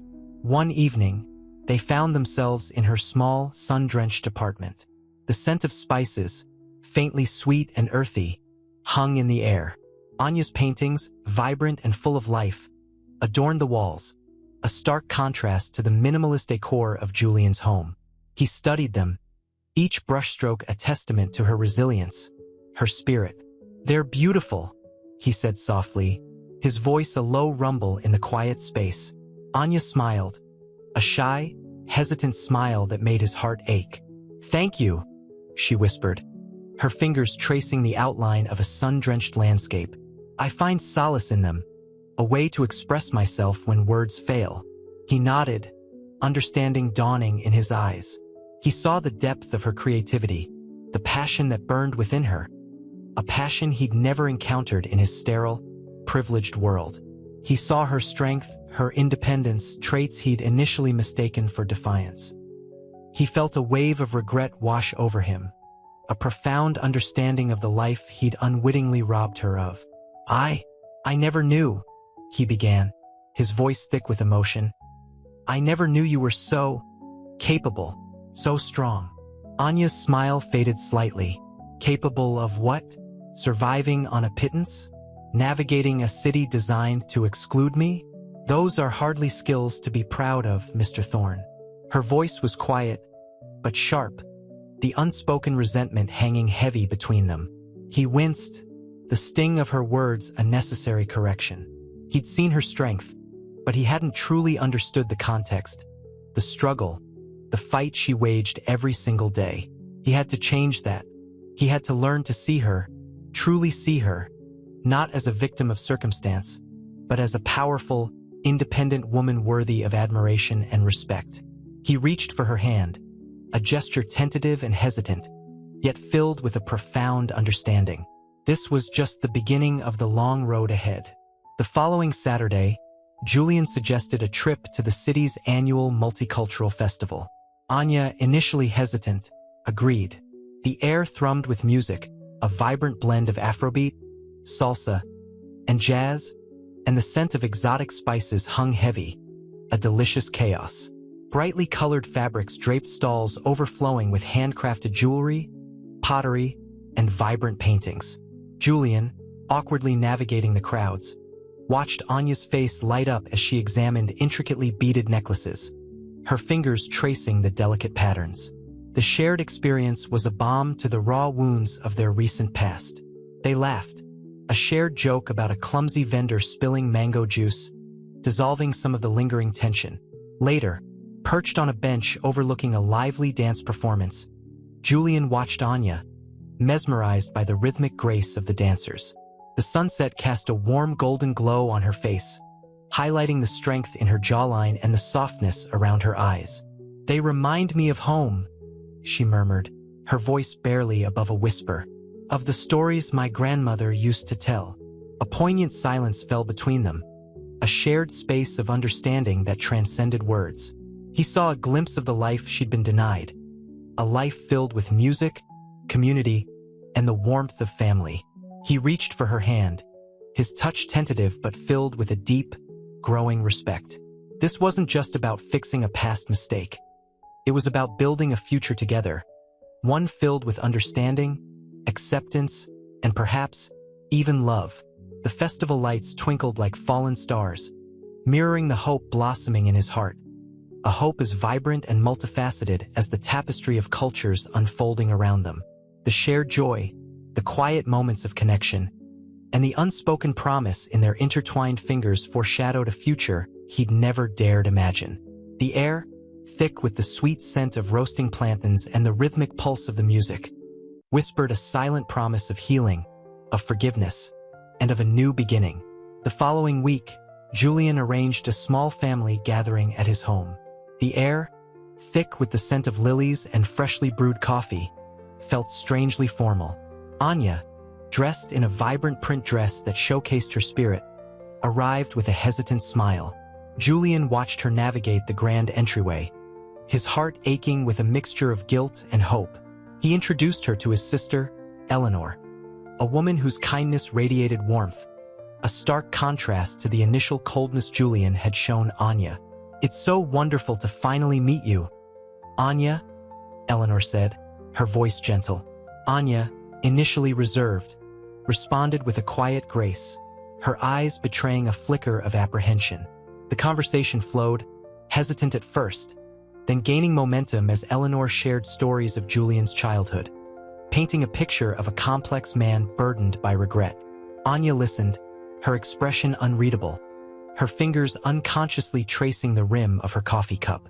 A shared laugh over a silly anecdote from Julian's youth broke the ice. The tension eased, replaced by a tentative camaraderie. Later, in the garden, bathed in the warm afternoon sun, Julian and Anya sat in companionable silence, the gentle murmur of a nearby fountain providing a soothing backdrop. I'm sorry, Julian began, his voice thick with emotion, for everything, for the years of silence, the pain I caused. Anya looked at him, her gaze intense. It's not easy, she admitted, her voice soft but firm. But seeing you with Eleanor, seeing that you can be different, it helps. A small, hesitant smile touched her lips. The shared experience, the unexpected warmth of Eleanor's acceptance, had begun to chip away at the formidable walls Anya had built around her heart. The sun dipped below the horizon, painting the sky in hues of orange and purple. As they watched the breathtaking sunset together, a profound understanding passed between them. It wasn't a sudden resolution, but a silent acknowledgement of a journey just begun. A journey of healing, forgiveness, and the tentative, hopeful steps toward building a new family. The following Sunday, Julian suggested a picnic in the park. The crisp autumn air, scented with fallen leaves and wood smoke from a nearby bonfire, felt surprisingly comforting. Anya, bundled in a warm scarf, hesitated. The memory of her solitary lunches, eaten quickly on park benches, flashed through her mind. This felt different. They spread a checkered blanket beneath a towering oak, the sunlight dappling through the branches. Julian unpacked a basket overflowing with Anya's favorite foods: spicy jerk chicken, collard greens, and sweet potato pie. The simple act of sharing a meal, a mundane act for most, felt monumental between them. "This is nice," Anya murmured, her voice barely above a whisper, picking at a piece of chicken. The words, though simple, held a weight of unspoken emotion. She watched Julian, his usually guarded face softened by a gentle smile. "I'm glad," he replied, his voice low. "I wanted to show you a different side of things. A side beyond the hospital beds and courtrooms." He paused, then added, "A side where I'm not just the millionaire, but a father." The words hung in the air, heavy with the unspoken years of separation, the weight of a lost past. Anya looked away, at the swirling leaves caught in the breeze. "It's a lot to take in," she finally said, her voice choked with emotion. A silence fell between them, broken only by the chirping of unseen birds and the distant sounds of the city. It wasn't an uncomfortable silence, but a shared quietude, a space for unspoken feelings to breathe. The park, usually a place of solitude for Anya, now felt like a sanctuary, a space where a tentative connection began to blossom. The sun dipped below the horizon, painting the sky in shades of fiery orange and deep purple, mirroring the complex emotions stirring within them both. As the first stars began to appear, they packed up the remnants of their picnic, the shared experience strengthening a bond that, only weeks before, seemed impossible. The evening air was cool, but the warmth between them remained, a fragile flame flickering in the deepening twilight. The following weeks were a blur of cautious steps forward, punctuated by moments of jarring uncertainty. Anya, ever practical, focused on her physical therapy, the rhythmic clicks of the machines a counterpoint to the turmoil in her heart. Julian, meanwhile, navigated a minefield of his own making, his carefully constructed world crumbling under the weight of revelation. He found himself drawn to Anya's strength, her quiet dignity in the face of adversity, a stark contrast to his own privileged, isolated existence. One evening, as the city lights twinkled below, they sat on his expansive balcony, the cool night air a balm against the simmering tension. A half-empty bottle of wine sat between them, untouched. The silence was thick, heavy with unspoken questions. "I've been thinking," Anya began, her voice barely a whisper, the words catching in her throat. The city lights reflected in her wide, dark eyes, amplifying their intensity. About everything. Julian nodded, his gaze fixed on the cityscape, his jaw tight. He knew what was coming. He could feel the storm brewing. He'd seen the guardedness hardening her face again. "It's not easy," Anya continued, her voice laced with a weariness that tugged at his heart. "Accepting all of this. Yumi, it's a lot." She picked at a loose thread on her sweater, her fingers restless. "I understand," Julian replied, his voice rough. He reached across the small space separating them, his hand hovering over hers. He didn't touch her, not yet. The unspoken plea hung heavy in the night air. "But," she continued, her voice gaining strength, "I can't just ignore the past, the years of not knowing, the hurt." Tears welled in her eyes, but she refused to let them fall. Her pride, her fiercely independent spirit, fought to keep them at bay. He finally reached for her hand, his touch gentle, respectful. He felt her stiffen at first, then slowly relax into his grasp. The simple act sent a jolt of electricity through him. "I know," he said softly, his voice filled with a profound sadness. "And I'm sorry for everything." He squeezed her hand lightly, silently promising to make amends, to try, at least, to make things right. The city lights blurred slightly, as if the very night itself felt the weight of their shared sorrow, their shared past. The quiet strength of her hand in his was a tentative bridge, a fragile promise amidst the turbulent currents of their unexpected, complicated reality. The following days brought a fragile peace. Sunlight streamed through Anya's apartment, illuminating the dust motes dancing in the air, a silent testament to her recent upheaval. Julian, ever mindful of her need for space, sent sunflowers, their bright faces a stark contrast to the shadows still lingering in her heart. He also subtly arranged for a home health aide to assist with her physical therapy, a gesture both practical and deeply caring. One evening, he found her on her balcony, sketchbook in hand, the city lights painting the canvas of the night sky in vibrant strokes.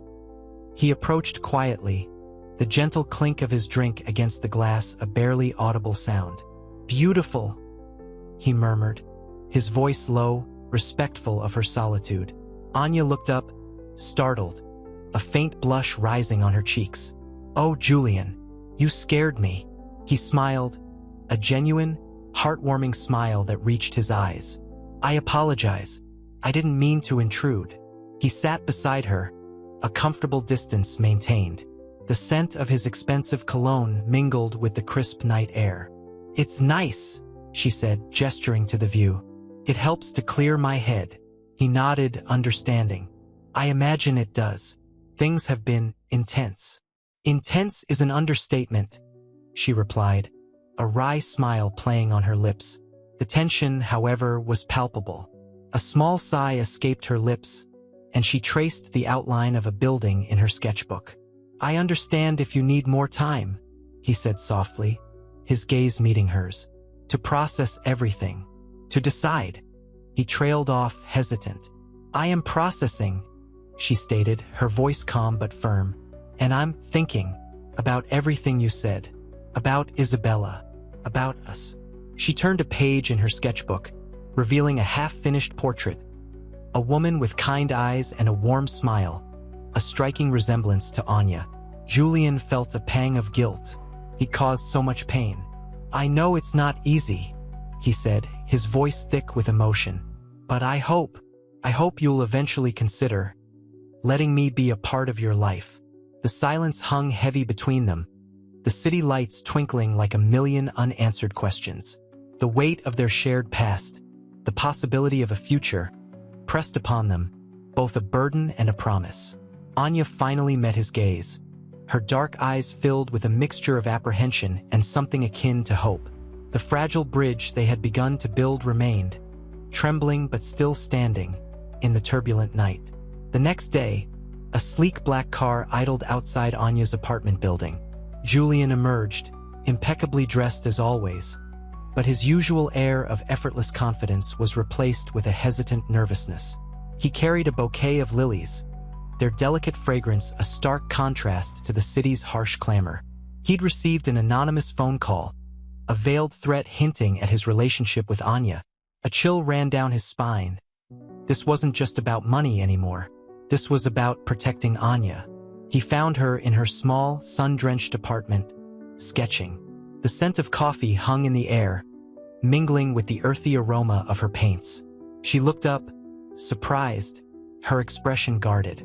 "Julian," she said, her voice cautious. The lilies sat silently between them, their vibrant beauty a fragile peace offering. I had to see you," he began, his voice slightly unsteady. "There's been a development." He hesitated, searching for the right words.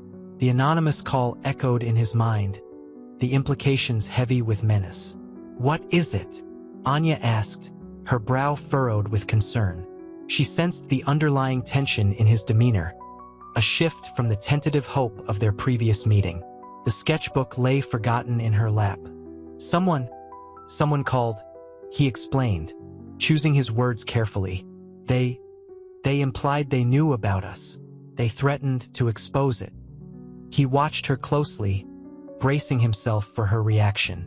Fear, sharp and cold, pricked at his heart. He'd exposed her to this. His wealth, his past, had made her a target. Anya's eyes widened, a flicker of fear crossing her features before she masked it with a steely resolve. "Expose what?" she asked, her voice low and controlled. She pushed aside the sketchbook, her fingers unconsciously tightening around the edge of the small wooden table. Our connection," he replied, the words catching in his throat. He realized how much he had underestimated the implications of their newfound relationship. The quiet, sunlit apartment, once a haven of peace, now felt suffocating under the weight of the looming threat. He felt responsible, exposed, and utterly terrified for her safety. "So," Anya said slowly, her voice almost too quiet to hear, "what are you going to do about it?" She turned her gaze to the lilies, their beauty somehow diminished by the threat hanging over them.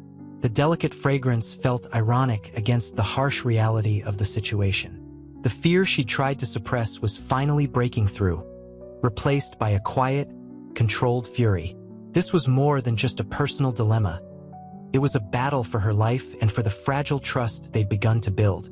The scent of lilies, sharp and sweet, hung heavy in the air, a stark contrast to the stale coffee Anya nursed. Julian's nervousness was palpable. It vibrated in the silence between them, a low hum that threatened to shatter the fragile peace. He fidgeted, his perfectly tailored suit suddenly seeming out of place in her small, lived-in apartment. Sunlight streamed through the window, illuminating dust motes dancing in the air, a silent testament to her quiet, solitary life. "They said, they knew," Julian repeated, his voice tight. He ran a hand through his already perfectly styled hair, the gesture betraying his unease. The threat hung between them, unseen but keenly felt, a suffocating presence that thickened the air. Anya's expression was unreadable, a carefully constructed mask of calm concealing the turmoil within. She studied the lilies, their delicate petals a fragile promise against the harsh reality of the threat. The sketchbook lay forgotten on the table, its vibrant colors now dimmed by the shadow of fear. "Knew what?" she asked, her voice low, controlled. Her fingers tightened around her mug, the white porcelain cool against her skin. The quiet strength in her voice, however, belied the tremor in her hand. Julian swallowed, the lump in his throat constricting his breath. "About us. About everything." He looked at her, searching for some sign of understanding, of support, but found only a guarded stillness. He wanted to reach out to offer comfort, but fear held him back. The anonymous call had not only threatened Anya, but the nascent trust they had carefully begun to build. Anya finally met his gaze, her eyes dark and unyielding. "And what do you propose we do?" Her voice was quiet, but the underlying steel was undeniable. This wasn't the frightened, vulnerable woman he'd initially met. This was a survivor, hardened by years of navigating a world that had not always been kind. Julian's heart pounded against his ribs. He had to act not just for himself, but for her. He had brought this danger into her life, and he wouldn't let it consume her. "We face it," he said, his voice regaining its strength. Together, the words were a promise, a vow, a shield against the fear that threatened to overwhelm them both. The lilies, a symbol of peace and fragile hope, seemed to stand sentinel between them, witnesses to the beginning of their battle. The threat hung heavy, a palpable tension in the air thick with the scent of lilies and stale coffee. Anya, her fingers tracing the rim of her mug, felt the cool porcelain a stark contrast to the burning anxiety within. Julian, across from her, seemed smaller, his usual confident air replaced by a nervous fidgeting. The sunlight, previously a gentle warmth, now felt harsh, highlighting the dust motes dancing in the oppressive silence. "They knew," he repeated, his voice barely a whisper. The words hung between them, heavy with unspoken fears. He glanced at the sketchbook, its vibrant colors now dulled by the shadow of the threat. It wasn't just a threat to Anya. It was a direct assault on the fragile trust they'd painstakingly built. Anya's gaze remained fixed on the lilies, their delicate beauty a fragile shield against the encroaching fear. "Knew what?" she finally asked, her voice calm, controlled, masking the tremor in her hand. The question wasn't merely for information. It was a challenge, a demand for honesty. "About us. About everything," Julian confessed, his voice cracking. The weight of his secret, the years of guilt and regret, pressed down on him. He wanted to reach for her, to offer comfort, but fear paralyzed him. The anonymous call had shattered their newfound peace, casting a long shadow over their tentative connection. Anya's silence stretched, punctuated only by the faint hum of the refrigerator. The quiet strength in her eyes belied the storm raging within. This wasn't the vulnerable woman Julian had rescued. This was a survivor, fiercely protective of her hard-won independence. "And what do you propose we do?" she finally asked, her voice low but firm. The question was a subtle shift, a subtle acceptance of the threat, but also a silent demand for partnership. This was no longer solely Julian's problem. They were in this together. He looked at her, a renewed strength dawning in his eyes. He had brought this danger into her life, and he would not abandon her. He wouldn't let fear dictate their future. "We face it," he said, his voice regaining its strength, a resolute promise echoing in the small apartment. Together, the words were a declaration, a vow, a defiant stand against the fear that threatened to consume them. The lilies, symbols of fragile hope, seemed to bear witness to the beginning of their fight. The battle for their future had begun. The aroma of frying plantains, a comforting scent from Anya's childhood, filled the small apartment. Sunlight streamed through the grimy window, illuminating dust motes dancing in the air like tiny, golden sparks. Anya, stirring the batter with practiced ease, felt a familiar knot of anxiety tighten in her stomach.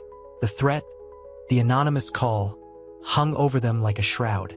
Julian sat at the small kitchen table, his usual crisp attire replaced by a rumpled shirt and slightly disheveled hair. He watched Anya, his gaze a mixture of admiration and concern. He'd never seen her so focused, her movements precise and deliberate, a stark contrast to the turmoil brewing beneath the surface. "It's strange, isn't it?" Anya murmured, her voice barely audible above the sizzle of the plantains. "All this, because of a car crash." Julian nodded, a weary sigh escaping his lips. "It feels surreal, like a bad dream, one I can't wake up from." He ran a hand through his hair, the gesture betraying his inner turmoil. The threat had shaken him to his core, threatening to unravel the fragile trust they'd built. Anya placed a plate of golden brown plantains before him. "Eat," she said, her voice firm despite the tremor in her hand. "We need our strength." He picked up a plantain, the sweetness a fleeting comfort against the bitterness of their situation. I don't know how to face this, Anya," he confessed, his voice laced with genuine fear. The weight of his secret, the consequences of his past actions, threatened to crush him. Anya met his gaze, her eyes reflecting the fire of her resilience. "We face it together," she repeated, her voice low but unwavering. The words were a reassurance, not only to him but to herself. She wouldn't let fear dictate her life. Not again. The silence that followed was heavy, charged with unspoken anxieties and shared determination. The threat was real, menacing, but it wouldn't break them. They would fight it together. The scent of plantains, once a symbol of comforting familiarity, now mingled with the scent of defiance, a potent aroma of courage and shared resolve. The battle for their future had begun, and they were ready. The opulent Thorn mansion felt alien to Anya. Crystal chandeliers glittered, reflecting in the polished marble floors, a stark contrast to the worn linoleum of her small apartment. Julian, however, seemed less out of place. He moved with a practiced ease, pouring her a glass of expensive wine, a gesture that felt both lavish and oddly comforting. I wanted to show you something," he began, his voice hesitant, his usual confident demeanor replaced by a nervous energy. He led her to a study, lined with towering bookshelves. The air smelled of old leather and pipe tobacco. He pulled out a worn, leather-bound photo album. Its pages crackled as he turned them, revealing faded images of a younger Julian, laughing with a beautiful woman, Isabella. Anya felt a pang of something akin to jealousy, a sharp stab of emotion she hadn't expected. She saw in Isabella's eyes the same fierce independence she recognized in herself. She wrote this," Julian whispered, his voice thick with unshed tears, handing Anya a brittle, yellowed letter. The script was elegant, flowing across the page like a river. Anya's fingers traced the delicate loops. It was Isabella's handwriting. The letter detailed the impossible circumstances of Anya's adoption, a desperate choice born of poverty and fear, a love that couldn't afford to keep its child. Tears welled in Anya's eyes, blurring the ink. Anya looked up at Julian, her heart heavy with a mixture of sorrow and understanding. The anger she'd carried for so long began to soften, replaced by a tentative empathy. She saw in his eyes not just regret, but a profound sorrow, a deep-seated longing for a connection he'd never known he'd lost. He wasn't just a millionaire. He was a father, a man wrestling with the ghosts of his past, seeking forgiveness and a chance to rebuild. "It wasn't easy," Anya said, her voice trembling slightly. She felt the weight of years of resentment slowly lifting. "But I understand now." The shared silence was filled with a quiet understanding, the unspoken words echoing in the cavernous room. Julian reached out, his hand gently covering hers. It was a simple gesture, yet it spoke volumes. It was a promise, a bridge built across a chasm of years and lost opportunities. The battle was far from over, but for the first time, Anya felt a flicker of hope, a fragile seed of connection taking root in the fertile ground of forgiveness. The weight of the revelation pressed down on Anya, a physical ache mirroring the emotional turmoil. Her small apartment, usually a sanctuary, felt claustrophobic. The scent of lavender from her simmering potpourri, usually comforting, now did little to soothe her frayed nerves. She traced the faded lines of Isabella's letter, the elegant script a stark contrast to the jagged edges of her own feelings. Guilt, a familiar companion, gnawed at her. She'd lashed out, accusing, rejecting, but Isabella's words painted a picture of desperation, of a young mother's heartbreaking choice. Anya's phone buzzed, the insistent ring jarring her from her reverie. It was Julian, her heart hammered against her ribs.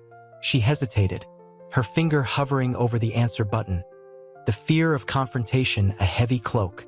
Finally, she answered, her voice a shaky whisper. "Anya, are you all right?" Julian's voice was soft, laced with concern. She could almost hear the quiet hum of anxiety in his usually controlled tone. I'm trying to be," she managed, her voice catching. The silence stretched, punctuated only by the frantic beat of her own heart. "I understand if you need time," Julian said, his words carefully chosen, respectful of her turmoil. "But I want you to know that I'm here, if you need anything. Anything at all." The simple offer, devoid of grand gestures, held a weight far exceeding any material offering. It was an acknowledgement of her pain, a silent promise of support.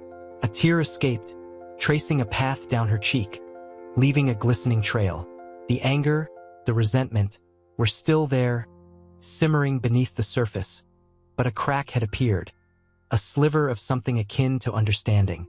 Maybe, just maybe, forgiveness wasn't a distant possibility, but a fragile seed, waiting to be nurtured. The journey was long, fraught with obstacles, but for the first time, the path forward seemed less bleak, illuminated by a flicker of hope. The chipped paint on Anya's windowsill felt rough beneath her fingers, a stark contrast to the smooth, cool glass. Rain lashed against it, mirroring the storm raging inside her. Julian's words, kind yet distant, echoed in her mind. "I'm here, if you need anything." Needed? She needed so much. A lifetime's worth of things she couldn't even articulate. She needed a mother she'd never known, a father she'd just discovered, and a past that didn't leave her feeling so utterly fractured. A wave of nausea rolled over her, the scent of lavender suddenly cloying, suffocating. She stumbled to the bathroom, the familiar tiles cold beneath her bare feet. The mirror reflected a stranger, eyes shadowed with exhaustion, lips pale and trembling. This wasn't the strong, independent woman she'd always strived to be. This was a woman broken, adrift. Her phone vibrated again, a text from her best friend, Chioma. "Still okay? Need me to come over?" The words were simple, yet they offered a lifeline. Anya typed back, one-word answers, tired, scared. The next day brought a tentative phone call from Julian. His voice, usually crisp and controlled, held a hesitant quality. "Anya, I understand if you need space, but I wanted to see if you'd consider meeting for coffee. No pressure, of course." The invitation was a tiny seed of hope amidst the thorny landscape of her pain. Coffee seemed insignificant against the weight of her revelation. Yet the idea of his presence, his gentle concern, held a fragile appeal. Hesitantly, she agreed. The coffee shop was bustling, a symphony of clinking cups and murmured conversations. But all Anya could hear was the rhythmic thump of her own heart. Julian arrived, looking weary but determined. He pushed a chair out for her, his touch brief yet surprisingly reassuring. "I'm sorry," he began, his gaze intense, yet filled with empathy. "For everything. For the past. For the hurt." Anya met his gaze, surprised by the sincerity in his eyes. The years of resentment, of anger, threatened to bubble over, but instead, a single tear escaped. "I don't know how to forgive," she whispered, her voice thick with emotion. "I need time." He nodded slowly, his expression understanding, not judgmental. "I understand. Take all the time you need. But please," he reached across the table, his hand covering hers, "know that I'm here." The touch was light, respectful, a promise of support and enduring patience. The storm raged on inside her, but a tiny crack of light had finally appeared. The chipped paint on Anya's windowsill felt rough beneath her fingers, a stark contrast to the smooth, cool glass. Rain lashed against it, mirroring the storm raging inside her. The lavender-scented candle Julian had sent, a gesture both thoughtful and intrusive, sat untouched on her bedside table, its scent now cloying, suffocating. She picked at a loose thread on her worn blanket, the coarse wool scratching against her skin, a familiar discomfort compared to the unsettling turmoil within. A wave of nausea rolled over her, a physical manifestation of the emotional upheaval. The revelation had cracked open a chasm in her life, exposing a raw, vulnerable core she'd spent years carefully shielding. She'd built her life on independence, on self-reliance, on the unwavering belief that she was solely responsible for her own destiny. Now, the foundation felt shaky, the ground shifting beneath her feet. The phone buzzed again. Another text from Chioma, her unwavering anchor. "Still thinking about it?" It read, a question laced with concern. Anya stared at the screen, the words blurring through a fresh wave of tears. She typed back, A single weary word. Everything. The next day was a blur of appointments. The sterile scent of antiseptic, a constant reminder of her physical vulnerability. The doctor, a kind woman with gentle hands, reassured her, but the words were hollow, offering little solace against the tempest in her heart.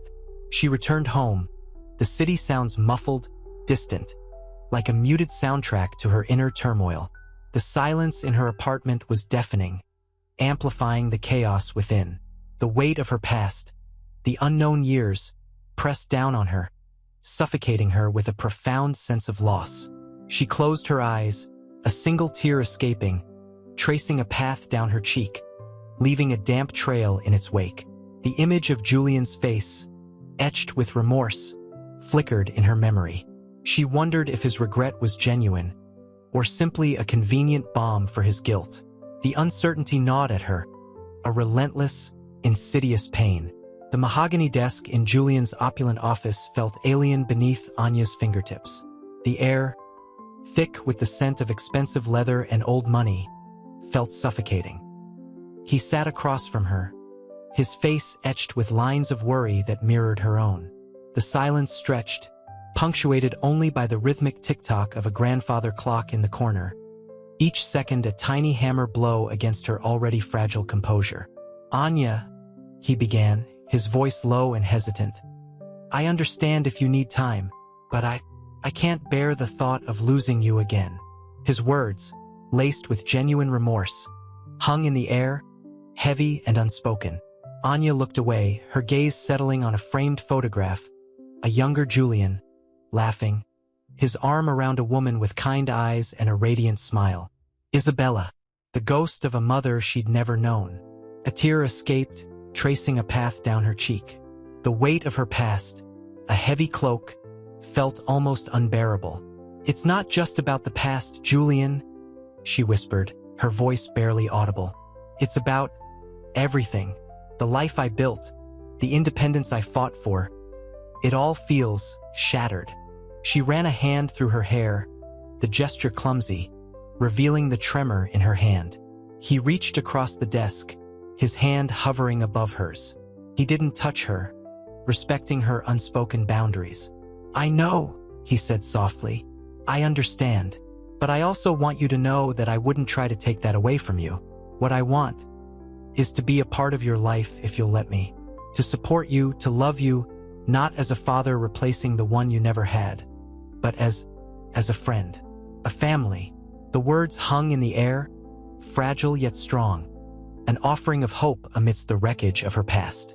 Anya met his gaze, her eyes filled with a mixture of suspicion, sorrow, and a flicker of something else, something akin to longing. The storm within her raged on, but a tiny crack of light, barely visible, had begun to pierce the darkness. The ticking clock seemed to slow, the air less heavy, the leather less suffocating. The future remained uncertain, but for the first time, the possibility of a different ending felt palpable. Julian's confession hung in the air, heavy and thick like the humid summer air pressing down on the city outside. The scent of lilies, usually a comfort in his office, now felt cloying, almost suffocating. Anya traced the rim of her chipped teacup, the rough ceramic a stark contrast to the polished mahogany. The grandfather clock chimed, each chime a stark reminder of the time slipping away, the silence between them stretching taut. "A friend, a family?" she repeated, the words tasting like ash in her mouth. The image of Isabella, a ghost in a faded photograph, haunted her. The woman who had given her up, the woman Julian had loved. The weight of it all pressed down, a crushing burden. He watched her, his expression a mixture of hope and apprehension. The lines etched around his eyes seemed deeper, more pronounced in the soft light filtering through the window. He knew he couldn't force her hand, couldn't rush this fragile connection. "I know this is a lot," he said, his voice a gentle murmur. "I understand if you need time, but please, don't shut me out completely." Anya finally looked at him, her eyes brimming with unshed tears. The fear in his gaze mirrored her own, the fear of rejection, of losing something precious before it had even begun.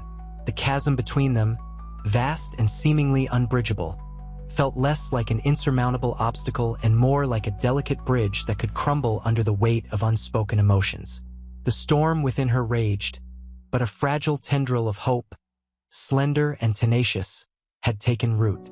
The possibility, however remote, of acceptance, of forgiveness, flickered in the depths of her weary heart. The ticking clock continued its relentless march, but the air, for the first time in days, felt slightly less heavy, less suffocating. The future was still uncertain, a vast and unexplored territory, but the darkness within her was beginning to yield to a sliver of light, however faint. Julian sat heavily in the worn armchair, the plush velvet a poor comfort against the turmoil raging within him. The mahogany desk, usually a symbol of his power and success, felt cold and alien. He rubbed his temples, the faint scent of old leather mingling with the lingering scent of lilies. Anya's words echoed in his ears, a fragile family, a friend? He felt the crushing weight of his past mistakes, each one a heavy stone tied to his soul.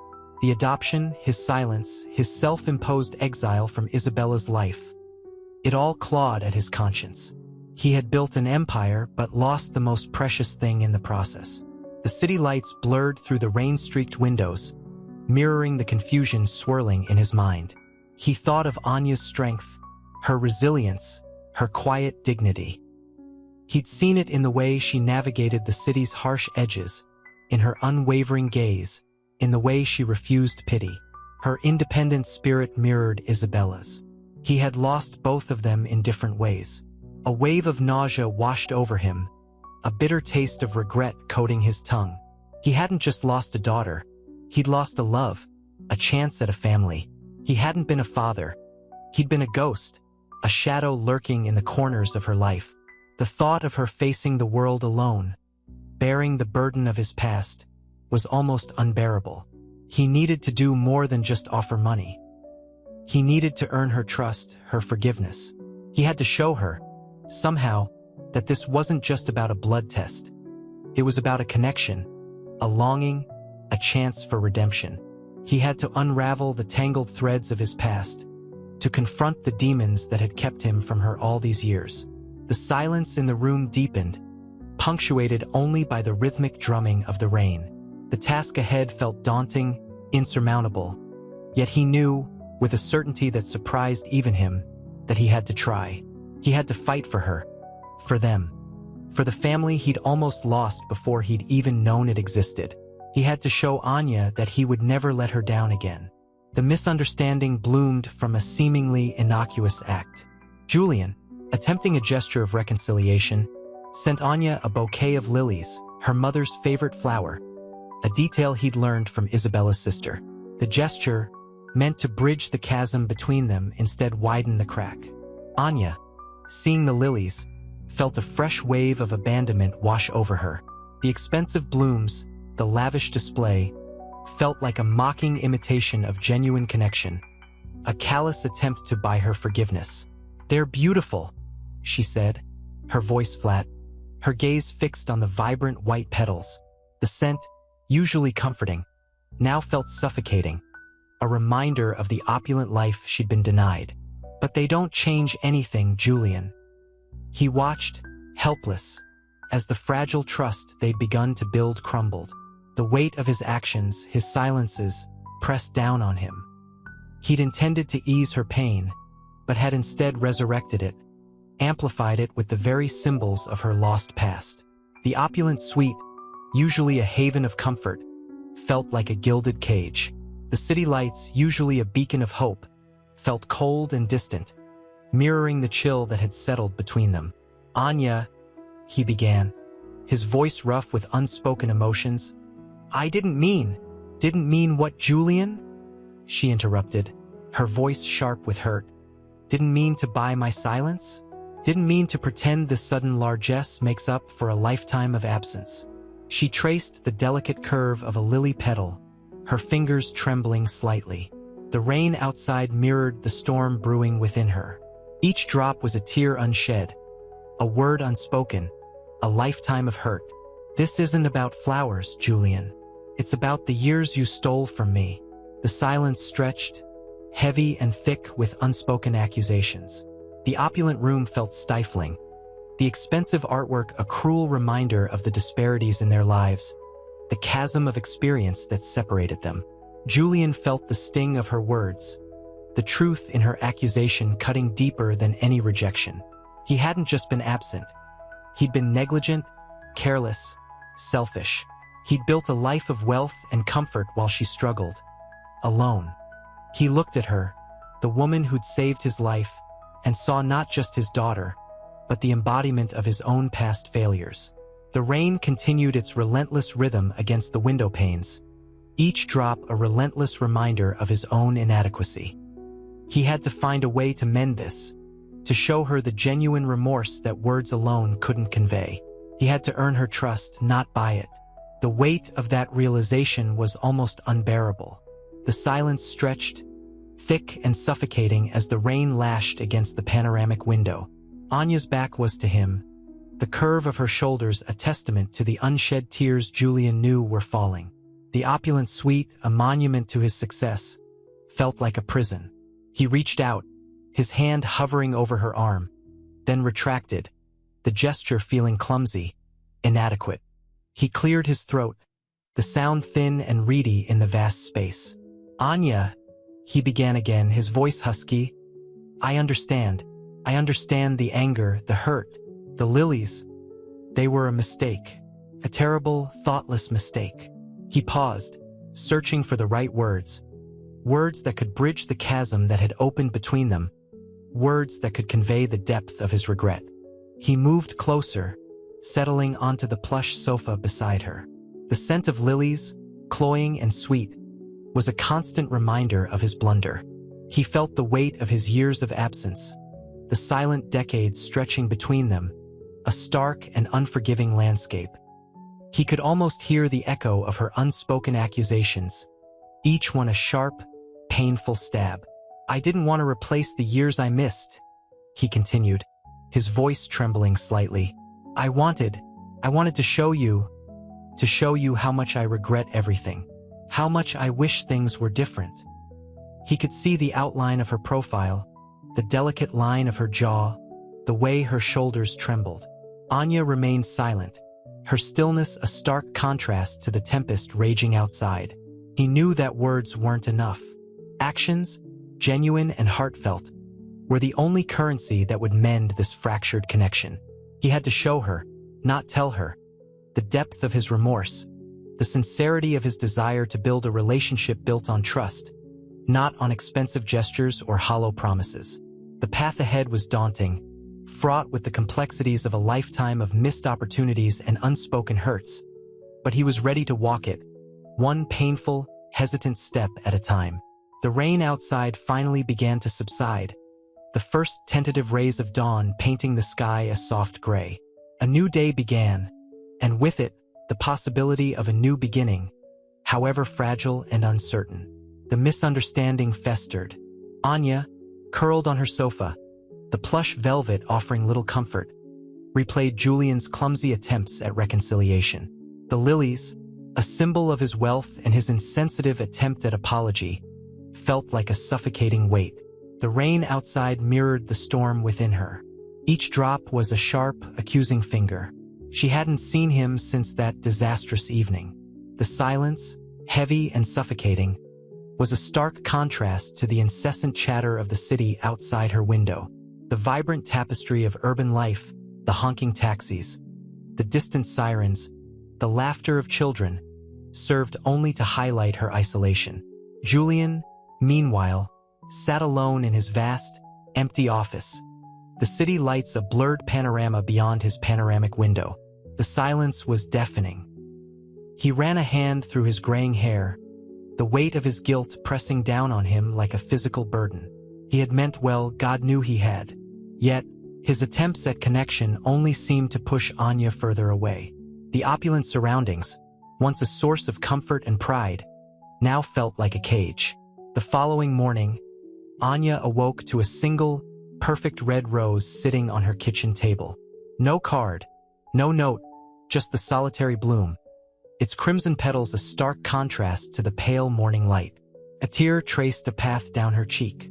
Was this another clumsy attempt at reconciliation, or a genuine gesture of remorse? She picked up the rose, its velvety petals soft against her fingertips. The fragrance was delicate, unlike the overpowering scent of the lilies. A flicker of hope, fragile as a butterfly's wing, stirred within her. The phone rang, shattering the fragile peace. It was Julian. His voice was hesitant, humble. "Anya," he began, his voice trembling slightly. "I know I messed up. The lilies, they were stupid. I thought they'd represent my sorrow, but clearly," his voice trailed off, choked with emotion. I wanted to apologize properly. I didn't mean to hurt you."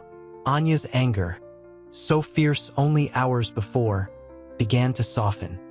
His genuine remorse, the vulnerability in his voice, chipped away at her carefully constructed wall of resentment. "It's not just the lilies, Julian," she said softly, the harshness leaving her tone. "It's everything. Years of silence. Years of not knowing." The silence hung between them, heavy but not hostile. It was a silence pregnant with unspoken words, with years of missed opportunities, with the tentative buds of a new beginning. A new conversation, a new chapter was about to begin. The red rose, a single defiant splash of crimson against the sterile white of her kitchen counter, mocked Anya's carefully constructed solitude. Its fragrance, subtly sweet, did little to ease the ache in her chest. Julian's apology, heartfelt though it was, hadn't quite reached the icy fortress she'd built around her heart. The rain, a relentless drumming against her window panes, mirrored the turmoil within. She traced the delicate petals with a trembling finger, the velvety texture a stark contrast to the rough calluses on her palm. Each gesture, each hesitant touch, was a battle fought between the anger that still simmered and the fragile hope that dared to bloom. He'd said he'd messed up. He'd said he hadn't meant to hurt her. But how could he know? How could he possibly understand the decades of silence, the crushing weight of abandonment? The phone rang again, the shrill tone a jarring intrusion into her private struggle. It was her best friend, Chloe. "Girl, you okay?" Chloe's voice, usually bubbly, held a worried edge. "I've been trying to reach you all day." Anya sighed, the sound heavy with unspoken exhaustion. "I'm processing," she mumbled, the words barely audible. Julian called. He apologized. "About the lilies?" Chloe chuckled, a touch of amusement in her tone. "Honey, that was a disaster waiting to happen. But did he, actually try to understand?" Anya hesitated. "He tried," she admitted, a flicker of something akin to warmth sparking in her heart. "He sounded broken, like he genuinely regretted things." The admission surprised even her. The cold anger felt less potent, edged with something else, something she couldn't quite name yet. Was it forgiveness? Or was it something weaker, something more tentative? Perhaps simply hope? "That's a start," Chloe said softly. "But don't rush things, Anya. You deserve more than just an apology. You deserve the truth, the whole truth, and a chance to heal." The rain outside began to subside, the city lights shimmering through the retreating clouds. Anya looked at the rose again, its fragile beauty a reflection of the delicate balance within her. The fight for healing, she realized, was far from over. But at least now, the battle felt less one-sided. The rose, a silent witness to her internal struggle, seemed to whisper a promise of a brighter dawn. The phone beeped, a text from Julian. Just a simple thinking of you. A small gesture, but it held the weight of 1,000 unspoken words. The silence in Anya's apartment was thick, heavy with the unspoken words hanging between her and the wilting red rose. The scent, once vibrant, now held a melancholic sweetness, mirroring the bittersweet ache in her heart. Julian's text, "A simple thinking of you," sat unanswered on her phone screen, a digital ghost of his attempt at reconciliation.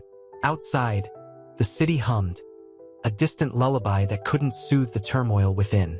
She traced the outline of a chipped mug, the rough ceramic a stark contrast to the smooth surface of the rose petals. The rain had stopped, leaving behind a damp chill that seeped into her bones, a perfect metaphor for the lingering coldness in her heart. The lilies, a disastrous attempt at an apology, were long gone, their sickly sweet perfume replaced by the earthy scent of rain-soaked earth. A knock on the door startled her. It was Chloe, her face etched with concern.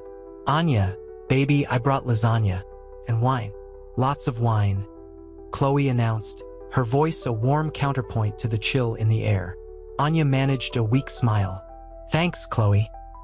I don't think I'm much in the mood for lasagna." Chloe sat beside her, her hand warm on Anya's. "You don't have to be. Just let it out. Whatever it is." The tears finally came, a slow, silent stream tracing paths down her cheeks. The words tumbled out, a torrent of frustration, hurt, and a lingering flicker of hope. She spoke of the lilies, the misguided gesture, the chasm of misunderstanding that had opened up between her and Julian, the fear that this fragile connection, this unexpected family, would shatter before it could truly bloom. Chloe listened patiently, offering words of comfort, gentle reassurances, nudges towards forgiveness. "He's trying, Anya. He really is. It's not going to be easy, but he's willing to learn." Anya wiped her eyes, the lasagna forgotten, the wine untouched. "It's not just about him, Chloe. It's about me. About all the years I spent alone, believing no one cared." Chloe squeezed her hand. "I care. We all care. And Julian, he's starting to show you that, too. It's a slow process, a messy one. But it's happening." Looking out at the city lights shimmering through the rain-washed window, Anya felt a fragile shift within her. The anger still lingered, a stubborn ember refusing to be extinguished, but it was no longer the consuming inferno it had been. A tiny space had opened up, a space for hope, for healing, for the possibility of something real. Perhaps, just perhaps, forgiveness wasn't a destination, but a journey, a path paved with small gestures, hesitant steps, and the unwavering support of friends. The rose, a symbol of both pain and potential, lay on the counter, a silent testament to the long road ahead. The weight of the misunderstanding pressed down on Julian. His luxurious penthouse apartment, usually a sanctuary, felt like a gilded cage. The city lights blurred through the rain-streaked windows, mirroring the hazy confusion in his mind. He swirled the amber liquid in his glass, the whiskey doing little to soothe the burning guilt. Anya's words echoed in his ears, sharp and accusatory, a stark contrast to the gentle melody of the jazz playing softly in the background. He hadn't meant to hurt her, hadn't intended for the lilies. A desperate attempt at an apology, to land with such a thud. He'd envisioned a tender reconciliation, a shared understanding bridging the gap between their pasts. Instead, he'd built another wall. His phone buzzed, a text from his lawyer, a reminder of the upcoming meeting regarding the charitable foundation. He dismissed it, the legal jargon feeling insignificant compared to the turmoil in his heart. He needed to reach Anya, to explain, to undo the damage. But how? Every attempt felt clumsy, inadequate. His wealth, his influence seemed to amplify his helplessness. He was a man accustomed to controlling his world, yet here he was utterly powerless in the face of his own mistakes. He poured another drink, the ice clinking against the glass, a jarring sound in the otherwise silent apartment. The rain intensified, drumming a relentless rhythm against the window panes. He rose and walked to the window, the city sprawling beneath him like a vast, indifferent tapestry. He thought of Anya, alone in her small apartment, the weight of her past and their present pressing down on her. He closed his eyes, a single tear escaping and tracing a path down his cheek. He needed to find her.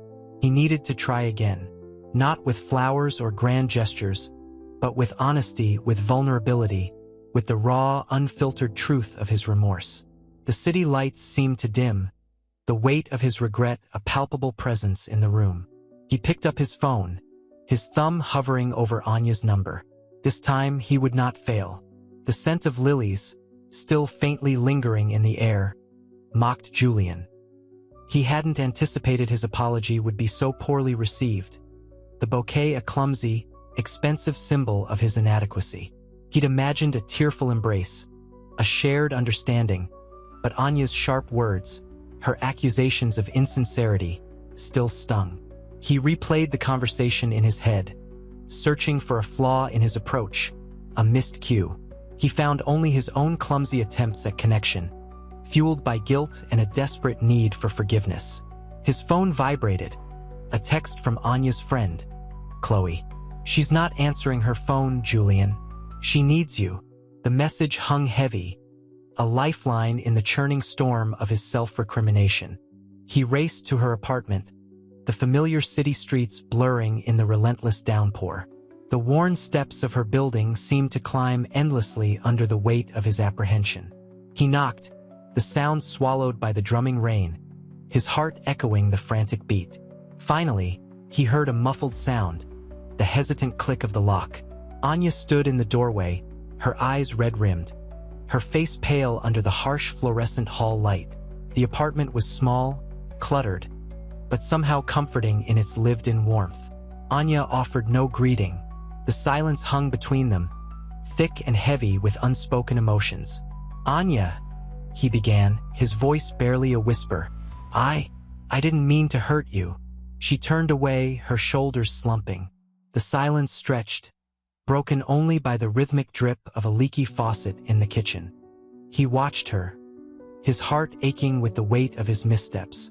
He reached out, his hand trembling as he touched her arm, a fragile bridge across the chasm between them. "I understand if you can't forgive me," he said, his voice choked with emotion. "But I need you to know how truly sorry I am. The lilies, they were stupid. I just panicked. I wanted to make things right, but I messed it all up." She finally turned, her gaze intense, filled with a raw mix of anger and hurt. "It's not just the lilies, Julian," she whispered, her voice raspy. "It's everything. It's the years of silence, the unanswered questions, the feeling of being discarded." He nodded, his eyes stinging. He understood. He knew the sting of abandonment, the ache of unanswered questions. "I know," he managed, "and I'll spend the rest of my life trying to make it up to you. Not with grand gestures, but with honesty, with time, with the slow, painstaking work of building trust." He paused, searching for the right words. "I'm not asking for forgiveness yet, Anya. Just understanding." A single tear escaped her eye, tracing a path down her cheek. The tension eased slightly, a flicker of hope piercing the gloom. The rain continued its relentless rhythm outside, but inside, a fragile silence began to mend. The apartment, small but filled with Anya's vibrant spirit, felt suffocating. Rain lashed against the window panes, mirroring the storm raging inside her. Julian's apology, though heartfelt, felt inadequate, a clumsy attempt to bridge a chasm carved by decades of silence. The scent of lilies, a ghostly reminder of his flawed gesture, clung to the air. "It's not about the lilies," Anya finally said, her voice a low tremor. The words hung heavy, each syllable laden with the weight of unspoken years. She traced the rim of a chipped teacup, her fingers leaving a trail of dampness on the worn porcelain. "It's about the choices you made, the life I could have had." Julian watched her, his own pain a mirror image of hers. He saw the resilience she'd cultivated, a fortress built against a lifetime of adversity. He tried to offer a lifeline, but his clumsy attempts had only served to deepen the wounds. "I understand," he whispered, the words catching in his throat. He reached for her hand, a hesitant touch that held the weight of his remorse. "I know I can't undo the past, but I can try to build a future where we can truly know each other." Anya didn't pull away. Her gaze, intense and searching, held the raw honesty he'd craved. He saw a flicker of something, hope, behind the hurt, a fragile ember in the ashes of her pain. The rain outside intensified, its drumming a counterpoint to the silence between them. A silence finally freighted not with anger, but with the possibility of healing. The faint scent of lilies faded, replaced by the earthy aroma of Anya's favorite jasmine tea. A subtle reminder of the life they were now trying to build together, brick by fragile brick. The leaky faucet continued its rhythmic drip, a persistent soundtrack to their unspoken reconciliation. The air crackled with unspoken words, with the fragile promise of a future yet to be written. The silence, though heavy, felt different now, infused with a quiet understanding, a shared acceptance of the long, difficult journey ahead. The next morning, sunlight, pale and hesitant, filtered through the gap in the curtains. Anya woke to the insistent chirping of birds, a stark contrast to the storm that had raged within her the previous night. The scent of jasmine tea, a comforting familiarity, hung in the air. Julian was gone, leaving behind only the faint trace of his cologne and a single perfect white lily on her bedside table, a cruel mockery of his previous extravagant gesture. She sat up slowly, the stiffness in her joints a familiar ache. The chipped teacup from last night still sat on the table, a silent witness to their strained reconciliation. She picked it up, the cold porcelain a chilling reminder of the distance that still separated them. Doubt gnawed at her. Had she been too harsh? Had she misinterpreted his remorse? The phone rang, jarring her from her introspection. It was her best friend, Chioma. "Girl, you okay? I heard you had a visitor." Chioma's voice was laced with concern. Anya sighed. "It's complicated. Chi, it's him." "Julian Thorne?" Chioma's voice was hushed with awe. "The millionaire? You're actually talking and fighting and maybe hoping?" Anya admitted, her voice barely a whisper. The weight of unspoken years threatened to crush her. "He's my father. Can you believe it?" "Girl, I'm still reeling," Chioma replied, her voice a mix of disbelief and excitement. "But this changes everything, doesn't it?" The thought hung in the air, heavy and pregnant with possibilities. Everything had changed, yet nothing felt resolved. The lily, a symbol of his remorse, felt more like a symbol of his wealth, a vast gulf between their worlds. The rain had stopped, leaving behind the crisp smell of wet earth and a sky promising a brighter day. But the storm inside Anya raged on. The unspoken questions, the years of silence, the deep-seated wounds, they lingered like a persistent ache. Could a single apology, a single lily, truly bridge the chasm between them? Only time and the courage to truly confront their past would tell. The afternoon sun cast long shadows across Julian's sprawling estate. Anya sat on the veranda, the wrought iron cool beneath her fingertips. The meticulously manicured lawns, a stark contrast to the overgrown weeds of her own apartment building, felt alien and suffocating. She sipped iced tea, the sweetness doing little to soothe the bitterness churning within. Julian's apology, delivered with a sincerity that seemed almost too perfect, hung heavy in the air between them.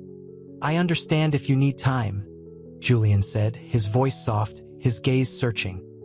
He sat opposite her, his usual crisp attire replaced with a rumpled linen shirt, a subtle concession to the gravity of the situation.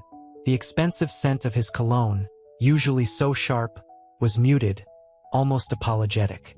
Anya met his gaze, her own eyes filled with a weary sadness. "Time isn't the issue, Julian. It's trust. 20-something years of silence. 20-something years of absence. A lily on a bedside table doesn't erase that." Her voice trembled slightly, betraying the carefully constructed wall of composure she'd built around herself. He reached across the small table, his hand hovering over hers for a moment before retracting. The gesture, tentative and hesitant, spoke volumes. "I know, and I don't expect you to forgive me overnight, but I want you to know, I never stopped thinking about you." His words were earnest, devoid of the usual polished veneer that she associated with his business dealings. Anya looked out at the meticulously sculpted hedges, their perfect symmetry a mockery of the chaotic mess of her own emotions. The revelation of their father-daughter relationship had cracked open a chasm within her, a gaping wound exposing years of suppressed pain and resentment.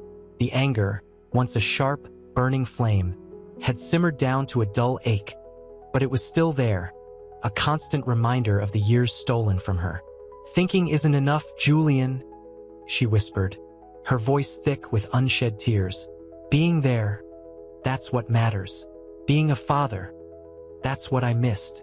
The words were raw, exposing a vulnerability that both terrified and liberated her. The weight of unspoken expectations, the longing for a connection that had been denied, threatened to overwhelm her. He nodded slowly, his eyes reflecting the pain in hers. The silence stretched, thick and heavy with unspoken emotions, the only sound the gentle rustle of leaves in the breeze. The afternoon sun began to dip below the horizon, casting long shadows that seemed to lengthen the distance between them, yet subtly hinting at the potential for a future bathed in the warm glow of a reconciliation. The lily, a fragile symbol of his remorse, remained a silent witness, a poignant reminder of the delicate, intricate process of healing that lay before them. The following week, Anya found herself back at Julian's estate, not by invitation, but by her own volition. The sprawling grounds, once intimidating, now felt less alien. She sat on the same veranda, the wrought iron no longer cold but familiar beneath her fingers. The sun, warmer now, bathed the scene in a golden hue. This time, the iced tea tasted less bitter. Julian appeared, his rumpled linen shirt replaced by a neatly pressed one, but his eyes held the same hesitant softness. He carried a folder, the crisp edges a stark contrast to the relaxed nature of his posture. "I've started the paperwork for your medical care," he said, his voice a gentle rumble. "The best specialists are already on board." Anya nodded, a small, almost imperceptible movement. The folder felt weighty in his hands, representing not just medical bills but years of unspoken needs. "Thank you," she said, her voice still soft but stronger, laced with a hint of gratitude that surprised her. The silence that followed wasn't heavy this time, but expectant. I found something," Julian continued, his gaze fixed on the folder. He opened it, revealing a photograph, a faded image of a young Isabella, radiant and brimming with life, holding a tiny baby. Anya's breath caught in her throat. It was a glimpse of a past she'd only begun to imagine. The baby's face was obscured, but the resemblance to Isabella was undeniable. A wave of emotion, a blend of sadness, longing, and a tentative flicker of hope washed over her. "Your mother, she wanted you to have this," Julian whispered, his voice thick with unshed tears. The perfectly sculpted hedges seemed to fade into the background as the past and present collided in a powerful moment of shared sorrow and nascent understanding. The air, once thick with unspoken resentment, now felt lighter, carrying the faint scent of possibility. The lily, still on the table, no longer mocked her pain but stood as a fragile symbol of hope, amidst the wreckage of the past, blooming toward a brighter future. The following weeks unfolded in a gentle rhythm of tentative steps and hesitant gestures. Anya, spurred by a newfound sense of purpose, began attending physical therapy, her determination fueled by Julian's unwavering support. The sterile environment of the clinic was a stark contrast to the opulence of his estate, yet she found a strange comfort in the routine, the steady progress a tangible marker of her healing. Julian, meanwhile, immersed himself in researching adoption reform, his guilt a powerful catalyst for positive change. He channeled his remorse into action, his vast resources now dedicated to a cause that resonated deeply within him. One crisp autumn afternoon, they sat together in the sun-drenched conservatory of Julian's estate. The air hummed with the gentle buzz of bees flitting amongst vibrant orchids. Anya, her hand resting on a smooth, cool stone, traced its contours thoughtfully. "I keep thinking about Isabella," she murmured, her voice barely above a whisper. The unspoken question hung between them, heavy with unspoken grief and yearning. Julian, his gaze fixed on the distant rolling hills, nodded slowly. "She loved you fiercely, Anya, more than words can say." He paused, his voice catching slightly. The circumstances, they were beyond her control, but her love, that never wavered. Anya met his gaze, her eyes reflecting the sunlight, shimmering with unshed tears. "I wish I could have known her." The words were laced with a profound sadness, a longing for a connection that had been brutally denied. The silence that followed was not uncomfortable, but a shared understanding, a recognition of the deep wounds that time could not erase, but could, perhaps, heal. The scent of roses, subtly sweet and perfumed, filled the air, a fragrant balm on their shared sorrow. The weight of the past, though still present, felt lighter, its crushing pressure eased by the tentative tendrils of acceptance beginning to bloom between them. The afternoon sun cast long shadows across the conservatory floor, the lengthening light a metaphor for their burgeoning relationship, stretching towards a future yet unwritten, but undeniably hopeful. The following weeks were a blur of cautious optimism. Anya's apartment, usually a haven of quiet solitude, now echoed with the quiet rustle of Julian's presence. He'd arranged for home health care, the therapists arriving with gentle smiles and efficient hands, a stark contrast to the impersonal coldness of the hospital. The scent of lilies, Julian's favorite, often lingered in the air, a subtle reminder of his presence even when he wasn't there. One evening, as the city lights twinkled outside her window, Anya found herself confiding in him.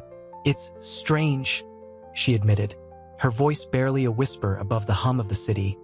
"Feeling like I'm finally seen." Julian sat beside her, the warmth of his presence a comforting anchor. He reached out, his touch hesitant but gentle, and covered her hand. "I understand," he murmured, his voice filled with a quiet understanding that surprised her. "It's been a long time coming, hasn't it?"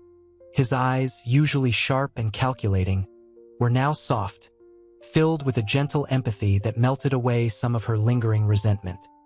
He spoke of his own regrets, his voice low and thick with emotion. "I failed you, Anya. I failed Isabella, and I will spend the rest of my life trying to make amends." Anya leaned into his touch, the weight of years of loneliness momentarily lifting. The acceptance wasn't complete. A deep well of hurt still remained, but a fragile bridge had begun to form. The air, thick with unspoken words and emotions, held a quiet tension, a delicate balance between past wounds and budding hope. The sound of a distant siren sliced through the quiet, a jarring reminder of the accident that had brought them together, a catalyst for a connection born from chaos and trauma. But tonight, amidst the city's symphony of sounds, a new melody was emerging, a tentative harmony of two souls finding their way towards a future they hadn't dared to imagine. The journey ahead was long and uncertain, but tonight, under the watchful gaze of a million city lights, they were together, taking one hesitant step at a time. The scent of antiseptic and blooming jasmine warred in the air of Anya's newly renovated apartment. Sunlight streamed through the large window, illuminating the dust motes dancing in the golden rays. Julian, perched on the edge of her worn armchair, watched her. Anya, her fingers tracing the delicate lines of a hand-stitched quilt, her usual fierce independence momentarily subdued, looked peaceful. The physical therapy was progressing well, the slow, painstaking process of regaining strength a testament to her resilience. "The doctor said I can start light exercises next week," Anya murmured, her voice low. The news, once a source of anxiety, now held a quiet thrill. Julian smiled, a genuine smile that crinkled the corners of his eyes. "That's wonderful, Anya. I'm so proud of you." He hesitated, then added softly, "You're stronger than you know." Anya looked up, her gaze meeting his. The initial anger and resentment had begun to fade, replaced by a cautious hope, a hesitant trust. Yet, the shadows of her past still lingered, a subtle tremor in her hand, the almost imperceptible flinch when he came too close. I still don't understand," she whispered, breaking the comfortable silence. "Why? Why me? Why give me up?" The question hung heavy in the air, a silent accusation. Julian winced, the pain etched deep into his weathered features. He didn't attempt to minimize the pain he caused. Instead, he chose honesty. He spoke of his youth, his naivety, his fear, the societal pressures that led him to make a choice he would forever regret. The weight of his confession settled heavily in the room, a tangible presence between them. "Isabella, she believed it was the best thing," he said, his voice thick with emotion. She loved you fiercely, Anya, more than words can say. But she was young, scared, and alone. He reached for her hand again, his touch lighter this time, respecting her boundaries. I failed her and I failed you, and I'm desperately sorry. Anya didn't pull away. She didn't answer immediately, absorbing the raw vulnerability in his words. The silence stretched, filled only with the gentle hum of the city outside and the quiet rhythm of their breathing. Finally, she squeezed his hand gently, a silent acknowledgement of his remorse. The unspoken understanding between them felt more powerful than any words could express. The path ahead was still long, but for the first time, Anya felt a glimmer of hope, a future where healing wasn't just possible, but perhaps even probable. The journey wasn't over, but a new chapter, tentative yet promising, was beginning. The scent of roasted coffee beans hung heavy in the air of Anya's new physiotherapy clinic, a stark contrast to the sterile smell of the hospital. Sunlight streamed through the large windows, illuminating the sleek, modern equipment.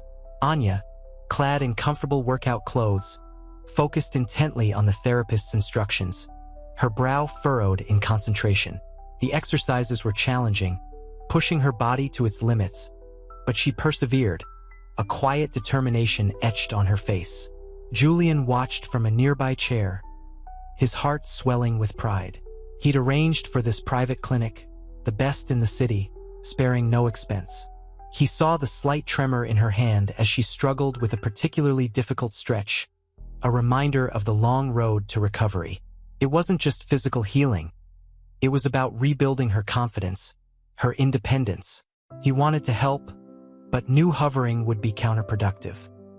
He watched her instead, a quiet observer of her quiet strength. Later, over steaming mugs of coffee in a sun-drenched cafe near the clinic, Anya finally spoke. It's different, she said, her voice soft, almost hesitant. Being able to come here, to have the resources, it's not just about the physical therapy. It's about feeling seen. Julian reached across the small table, his hand hovering over hers. I want you to feel like you can achieve anything, Anya. You deserve that. His voice was thick with emotion, a mixture of guilt and a burgeoning paternal love. Anya looked at him, a mixture of gratitude and apprehension in her eyes. I still don't know what to make of all this, she confessed, her gaze dropping to her coffee cup. This feels surreal. He nodded, understanding dawning in his eyes. It is, but we're taking it one step at a time.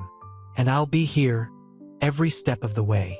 He squeezed her hand gently, his touch warm and reassuring, free of the past hesitancy. The air between them crackled with unspoken emotions, a fragile hope blooming in the space of old wounds. The future remained uncertain, but for the first time, it felt like a future they were building together, brick by painful, hopeful brick. The aroma of antiseptic mingled with the faint sweetness of lilies in Anya's new apartment. Sunlight, filtered through gauzy curtains, painted dancing patterns on the freshly polished wooden floors. It was a far cry from the cramped, poorly lit space she'd previously called home. Julian had insisted, and though the generosity felt overwhelming, the comfort was undeniable. He'd even arranged for a home healthcare aide to assist with tasks she found difficult. The physiotherapist says I'm progressing well, Anya said, her voice low, more to herself than to Julian, who sat on the plush sofa, a worn copy of Invisible Man resting on his lap. A faint tremor still ran through her hand as she sipped her tea. Julian looked up, his eyes softening. That's wonderful, Anya, truly. He watched her, a familiar ache tugging at his heart. He saw the lingering hesitancy in her eyes, the shadow of her past clinging to her even in this brighter space. It's easier, she admitted, her gaze drifting to the window. Knowing I don't have to worry about the bills piling up, about how I'll get to appointments. She paused, the unspoken weight of her previous struggles hanging heavy in the air. And that's all I want for you, Anya, to focus on your healing, on your dreams, on your future. He reached out, his hand gently covering hers. This time, There was no hesitation from either of them. The touch was a silent acknowledgement of the journey they'd both undertaken, the bridge they'd begun to build across the chasm of their shared past. "I'm starting to think about art school," she whispered, the words a revelation, tinged with both excitement and fear. It had been a long-held dream, shelved amidst the harsh realities of her life. Now it felt within reach. Julian smiled, a genuine, heartfelt smile that reached his eyes. "Art school? That's magnificent, Anya. I'll help you with the applications, the funding, everything." His voice was firm, filled with a quiet resolve. He would not only help her heal physically but also support her ambitions. This was his chance to atone, to become the father he'd failed to be. Anya met his gaze, a flicker of gratitude and something akin to trust warming her eyes. The future was still uncertain, the path ahead long and winding. But for the first time in a long time, she felt a glimmer of hope, a feeling of being truly seen, truly loved. The past remained, a heavy shadow, but it no longer consumed her. It was part of her story, but it was not the whole story. A new chapter had begun, one filled with possibilities. The mahogany desk in Julian's sprawling office felt strangely cold beneath Anya's fingertips. Sunlight streamed through the expansive windows, illuminating the dust motes dancing in the air, a stark contrast to the dimness of her previous life. Julian, watching her from behind his own desk, saw the apprehension etched on her face. He'd arranged a meeting with several prominent figures from the adoption reform movement. "They're eager to hear your story, Anya," Julian said softly, his voice a gentle balm against the tremor in her hands. He knew this was a big step, a leap of faith for her, for him too. This wasn't just about amending his past. It was about forging a future where others wouldn't have to endure the same pain. I don't know if I'm ready," Anya whispered, her voice barely audible above the hum of the city outside. The weight of her experience, the years of silence and unanswered questions, pressed heavily upon her. Fear warred with a growing sense of purpose. Julian rose and crossed the room, his presence filling the space with a comforting warmth. He gently placed a hand on her shoulder, a gesture of support that resonated far deeper than words ever could. "You don't have to do this alone, Anya. We'll face this together." His voice was laced with a genuine empathy, a stark contrast to the cold, distant demeanor she'd initially encountered. Anya looked up, her eyes meeting his. In that moment, the gulf between them seemed to narrow, replaced by a fragile, budding understanding. A shared understanding of pain, loss, and the courage it took to confront the past. The scent of old books and polished wood filled the air, a quiet testament to the life Julian had built, a life she was now, tentatively, becoming a part of. She nodded, a small, almost imperceptible movement, but it held the weight of a silent affirmation. The meeting, she decided, was worth the fear. She had a story to tell, a voice to lend to the voiceless, and she wouldn't do it alone. The crisp autumn air bit at Anya's cheeks as she stepped out of the building, the city a symphony of honking horns and distant sirens. Julian's limousine, a sleek black behemoth, waited patiently. Inside, the leather smelled faintly of old money and sandalwood. Anya felt a tremor of anxiety. This wasn't just about advocating for adoption reform. It was about facing a part of herself she'd buried for years. She'd spent her life building walls, protecting herself from the world's indifference. Now she was dismantling them brick by painful brick. "Ready?" Julian asked, his voice soft.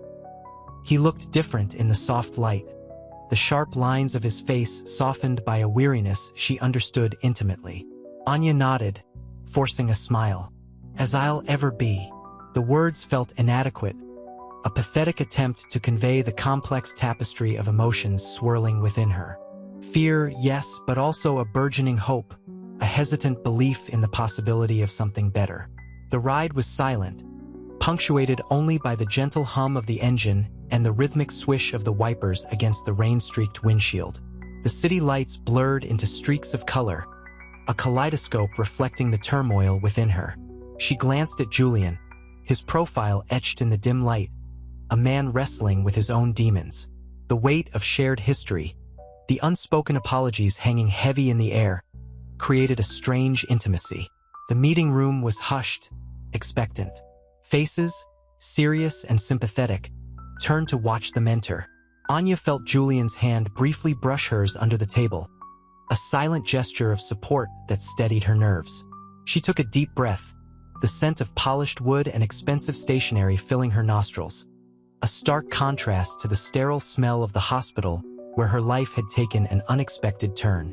This was her story, her truth, and for the first time, she felt empowered to share it. Her voice, though trembling at first, gained strength as she spoke, her words weaving a narrative of resilience, loss, and the unexpected gift of a father she never knew she craved. The silence that followed her speech was profound, a testament to the power of her story, a shared understanding of the pain and the hope it represented. In that moment, surrounded by strangers who understood her struggle, Anya felt a profound sense of belonging, a sense of finally being seen and heard.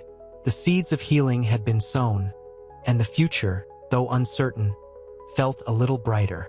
The mahogany table gleamed under the soft glow of the conference room lamps. Julian, his usual crisp suit replaced by a more subdued gray, nervously adjusted his tie. The air thrummed with unspoken expectations. Anya, however, remained surprisingly calm, a quiet strength radiating from her. The scent of expensive coffee hung heavy in the air, a stark contrast to the antiseptic smell of hospital rooms that had haunted her for weeks. "This isn't about money, Anya," Julian began, his voice low and measured. He reached across the table, his hand hovering over hers before retracting. The hesitation spoke volumes. "It's about righting a wrong, about acknowledging the past." Anya met his gaze, her eyes reflecting a complex mix of emotions. Anger, yes, but also a tentative curiosity. "Acknowledging it won't change the years I spent alone," she replied, her voice quiet but firm. The weight of those years, the missed birthdays, the unanswered questions, pressed heavily on her. The faint scent of lilac from her lavender-scented lotion offered a small comfort amidst the tension. "I know," Julian sighed, running a hand through his thinning hair. The weariness etched into his face mirrored her own exhaustion. "But perhaps it can change the future. I want to be a part of it." He looked at her, a raw vulnerability in his eyes that disarmed her carefully constructed defenses. The silence that followed was thick with unspoken regrets and hesitant hopes. The ticking of a grandfather clock in the corner echoed the slow passage of time, each tick a measured beat against the backdrop of their shared history. Outside, the city hummed with life, a vibrant contrast to the hushed intensity of the room. Anya felt a tear trace a path down her cheek, a silent acknowledgement of the pain, the loss, and the unexpected possibility of healing. The weight of the past still pressed down, but for the first time, she felt a glimmer of hope, a fragile, hesitant hope, but hope nonetheless. The aroma of freshly brewed chamomile tea, a stark contrast to the sterile scent of hospitals, filled Anya's apartment. Sunlight streamed through the lace curtains, illuminating dust motes dancing in the air, a silent testament to the weeks she'd spent grappling with the seismic shift in her life. Julian sat opposite her, a carefully chosen bouquet of lilies resting beside his meticulously pressed trousers. The expensive suit felt out of place in Anya's cozy, if slightly cluttered, living room. I wanted to apologize," Julian began, his voice hesitant, "for my initial coldness, for the years of silence."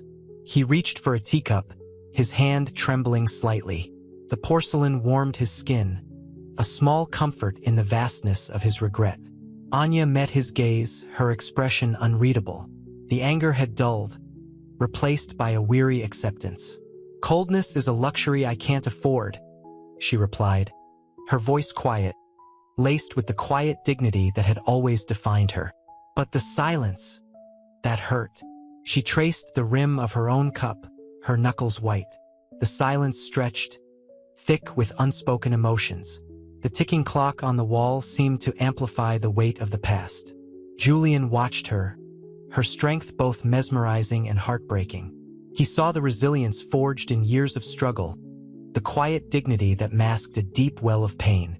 He saw his daughter. "I understand," he said, his voice rough with emotion. "There's no excuse for my absence. No justification for the pain I caused." He leaned forward, his eyes pleading. "But I want to be a part of your life, Anya. Not as a benefactor, not as a savior, but as your father." A tear escaped Anya's eye, tracing a slow path down her cheek. It wasn't a tear of anger, nor one of pure sadness. It was a tear of overwhelming complexity, a mixture of disbelief, hurt, and a hesitant flicker of hope. The weight of years of solitude lifted slightly, replaced by the tentative possibility of connection. The lilies, their fragrance a delicate counterpoint to the chamomile tea, seemed to bloom a little brighter in the quiet room. The future remained uncertain, fraught with challenges, but for the first time, it held the promise of something new, something real. The following weeks were a blur of tentative steps. Julian, surprisingly adept at navigating Anya's fiercely guarded independence, didn't push. He brought over books Anya mentioned, a worn copy of Beloved, a biography of Harriet Tubman, small gestures that spoke volumes. He learned about her passion for community theater, her struggles with unreliable transportation, the quiet dignity with which she faced her daily challenges. He saw the strength in her eyes, the humor that flickered around her lips despite the pain that lingered. One crisp autumn afternoon, he found her at the park, laughing with children, her wheelchair effortlessly gliding across the smooth paths. The sunlight warmed her face, illuminating the strength in her jawline, the subtle defiance in her posture. Watching her, a wave of bittersweet joy washed over him. This was his daughter, a woman he'd missed knowing for decades, a woman of remarkable resilience and spirit. "They're putting on a play," Anya said, turning to him, her smile fading slightly. "A Christmas Carol. They needed help with set design." "And?" Julian asked, taking a seat beside her. "And I'm hopelessly inadequate," she admitted, a self-deprecating chuckle escaping her lips. "My hands. They're not as steady as they used to be." He reached for her hand, his touch gentle. "I might know someone who could help." The subsequent weeks saw Julian, surprisingly handy with tools and paints, assisting with the set design. The shared work, the quiet conversations amidst the chaos of rehearsals, chipped away at the wall between them. The air was thick with the scent of sawdust and paint thinner, the sounds of laughter and hammering creating a surprisingly harmonious symphony. One evening, amidst the twinkling lights strung across the stage, Julian watched Anya, radiant in the glow, her laughter echoing through the space. He felt a surge of emotion, a mixture of pride, relief, and a profound sense of love. He'd spent years building walls, protecting himself from the pain of his past. Now, those walls were crumbling, replaced by a burgeoning love for the daughter he'd almost lost. This was a new beginning, a chance to build a relationship built on truth, not regret. The future, while uncertain, shimmered with a hope he hadn't dared to imagine. The scent of pine and paint lingered in the air, a fragrant promise of the healing that lay ahead. The Christmas play opened to a packed house, a testament to Anya's community's unwavering support. The scent of popcorn and anticipation hung heavy in the air. Backstage, the nervous energy crackled like static electricity. Julian, dressed in a surprisingly festive sweater, watched Anya from the wings, his heart swelling with pride. Her face, usually etched with worry, glowed with a quiet intensity. The vibrant colors of the stage makeup only accentuated the strength in her eyes. Anya, bathed in the warm stage light, delivered her lines with a surprising confidence, her voice ringing clear and strong. Julian could see the subtle tremor in her hands as she held a prop, but her performance was flawless, captivating the audience. He felt a tear trace a path down his cheek. This wasn't just a play. It was a victory, a testament to her resilience, her refusal to be defined by her limitations. After the final curtain call, the applause thundered, a wave of warmth washing over Anya. She looked out at the sea of faces, a small smile playing on her lips. Then, She saw Julian, standing in the wings, his eyes shining with unshed tears. He rushed to embrace her. The scent of his cologne, a familiar, comforting musk, filling her senses. "You were magnificent," he whispered, his voice thick with emotion. The words felt inadequate, yet they were the only ones that came to mind. Anya leaned into his embrace, the warmth of his body a soothing balm to her anxieties. "It wasn't easy," she confessed, her voice barely a whisper. "But I did it. For myself, for them, and for you." The words hung in the air, charged with unspoken emotion. The unspoken acknowledgement of their evolving relationship, the silent promise of a future together. A future built not on regret, but on shared dreams, mutual respect, and a love born from an improbable, yet deeply meaningful, connection. The scent of pine and paint still lingered, but now it was mingled with the sweeter fragrance of hope, a potent promise of healing and a new beginning. The future, once uncertain, now shimmered with a bright, undeniable light.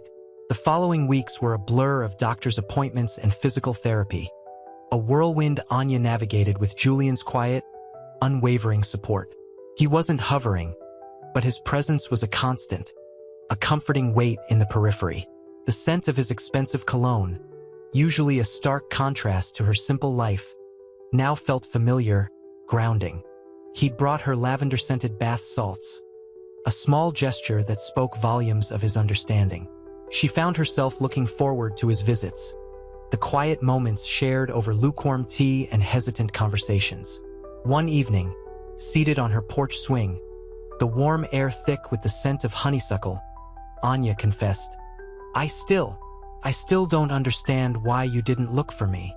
The words hung in the air, heavy with years of unspoken pain. Julian sighed, his gaze lost in the twilight. "Fear," he admitted, his voice raspy. "Fear of disrupting your life, of shattering whatever peace you'd built for yourself. Isabella, she made me promise. She said it would be better this way." He looked at her, his eyes filled with a profound sadness. "I failed you, Anya. I failed both of you." Anya's gaze drifted to the distant cityscape, its glittering lights blurring in her vision. "I don't know if I can forgive you," she whispered, her voice barely audible above the chirping crickets. "But I want to try." The unspoken weight of years lifted slightly, replaced by a fragile hope, a tentative step toward healing. Julian reached across the small space between them, his hand covering hers. It felt impossibly comforting. His touch wasn't clinical but warm and human, the rough texture of his skin against hers, so different from the impersonal touch of the machines in her therapy sessions, brought her a sense of peace she couldn't remember feeling before. The cool night air swirled around them as the warmth of his hand spread through her body, healing her internal wounds. "That's all I ask," he murmured, his voice thick with emotion. The silence that followed wasn't empty. It was filled with the unspoken promises of a future they would build together, brick by fragile brick, on a foundation of forgiveness and acceptance. The scent of honeysuckle and the distant city lights faded into the background, replaced by the quiet strength of a bond that transcended blood and circumstance. The following months were a slow, deliberate dance of healing. Anya, surprisingly, thrived in physical therapy, her determination fueled by a newfound sense of purpose. Julian, true to his word, remained a constant presence, not intrusive, but supportive. He subtly integrated himself into her life, helping with grocery shopping, attending her therapy sessions, even learning to use the adaptive equipment she needed for her apartment. The scent of his cologne, once alien, now mingled comfortably with the familiar smells of her home: lavender, brewed tea, and the faint metallic tang of her medical supplies. One crisp autumn afternoon, seated at a small cafe near the park, sunlight dappling through the leaves, Anya confided in Julian. "I've been thinking about my adoption. The agency, they were so cold, like I was just a file, not a person." Julian's hand tightened around his mug. "I know," he said quietly, his voice heavy with remorse. "I can't undo the past, Anya, but I want to help you find the answers you need, the peace you deserve. He paused, choosing his words carefully. I've started making some inquiries. Discreetly, of course. Anya met his gaze, a flicker of hope in her eyes. Thank you, she whispered, the words catching in her throat. The weight of years of unspoken questions, of unanswered longing, seemed to lighten slightly. The warmth of the cafe, the rustle of leaves outside, the clinking of mugs, these small details painted a picture of a fragile peace forming between them. A peace that wasn't just about forgiving the past, but about building a future together. A future where they could slowly, patiently, build trust and understand a love that defied expectation. The sunlight felt warmer, the tea tasted sweeter. The healing, though slow, was real. The following weeks unfolded in a quiet rhythm of tentative steps and hesitant gestures. Anya, surprisingly, found herself looking forward to Julian's visits. His presence, once a source of unease, now held a comforting familiarity. The scent of his cologne, a blend of sandalwood and something subtly spicy, no longer felt alien, but rather a welcome addition to the comforting lavender and tea aromas of her small apartment. One evening, as Julian helped her rearrange some books, a simple act, yet charged with unspoken meaning, he noticed a worn photograph tucked into a shelf. It depicted a young woman with kind eyes and a gentle smile, holding a baby. Anya, seeing his gaze, gently picked it up. "That's Isabella," she whispered, her voice thick with emotion. "My mother. I found it amongst some old documents after the revelation." Julian's breath hitched. He knew, of course he knew. The photograph was a poignant echo of a life he'd almost destroyed with his youthful carelessness. He reached out a hand, his touch hesitant. She was beautiful," he murmured, his voice barely audible. Anya nodded, tracing the faded image with a fingertip. I wish I'd known her. I wish she hadn't given me up." A single tear escaped, tracing a path down her cheek. The silence hung heavy, thick with shared sorrow and a burgeoning understanding. The small apartment, usually filled with the comforting hum of Anya's life, felt charged with the weight of years of unspoken grief. Julian gently took the photograph from her, turning it over in his hands. "I know you wish that, Anya, and I carry that same burden, though I can never truly understand your pain. I am sorry."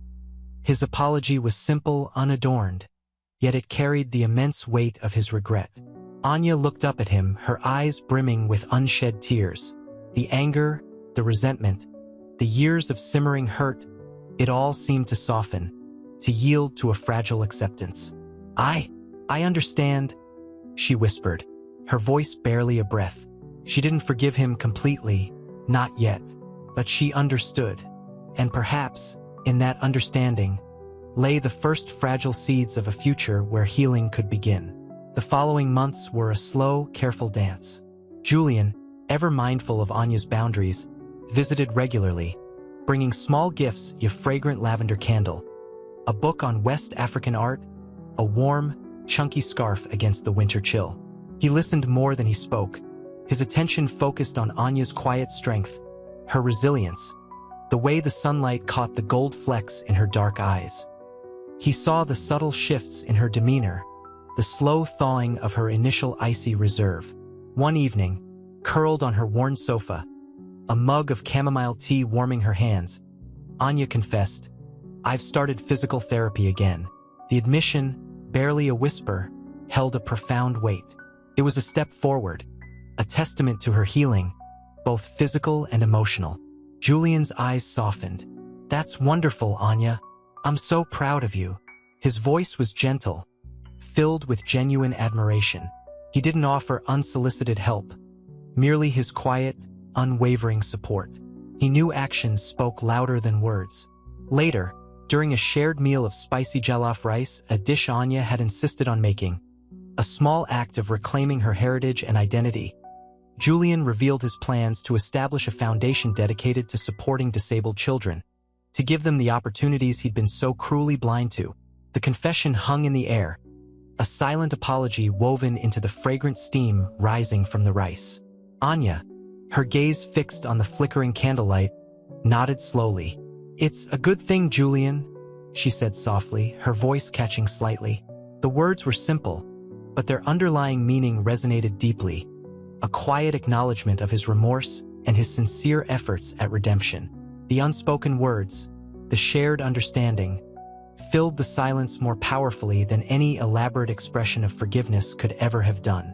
The scent of the rice, the warmth of the candlelight, the quiet hum of contentment, these became the quiet soundtrack of a new beginning, a fragile hope blooming amidst the ruins of a past they were both learning to leave behind. The future, though uncertain, held the promise of healing, of connection, of a family finally found.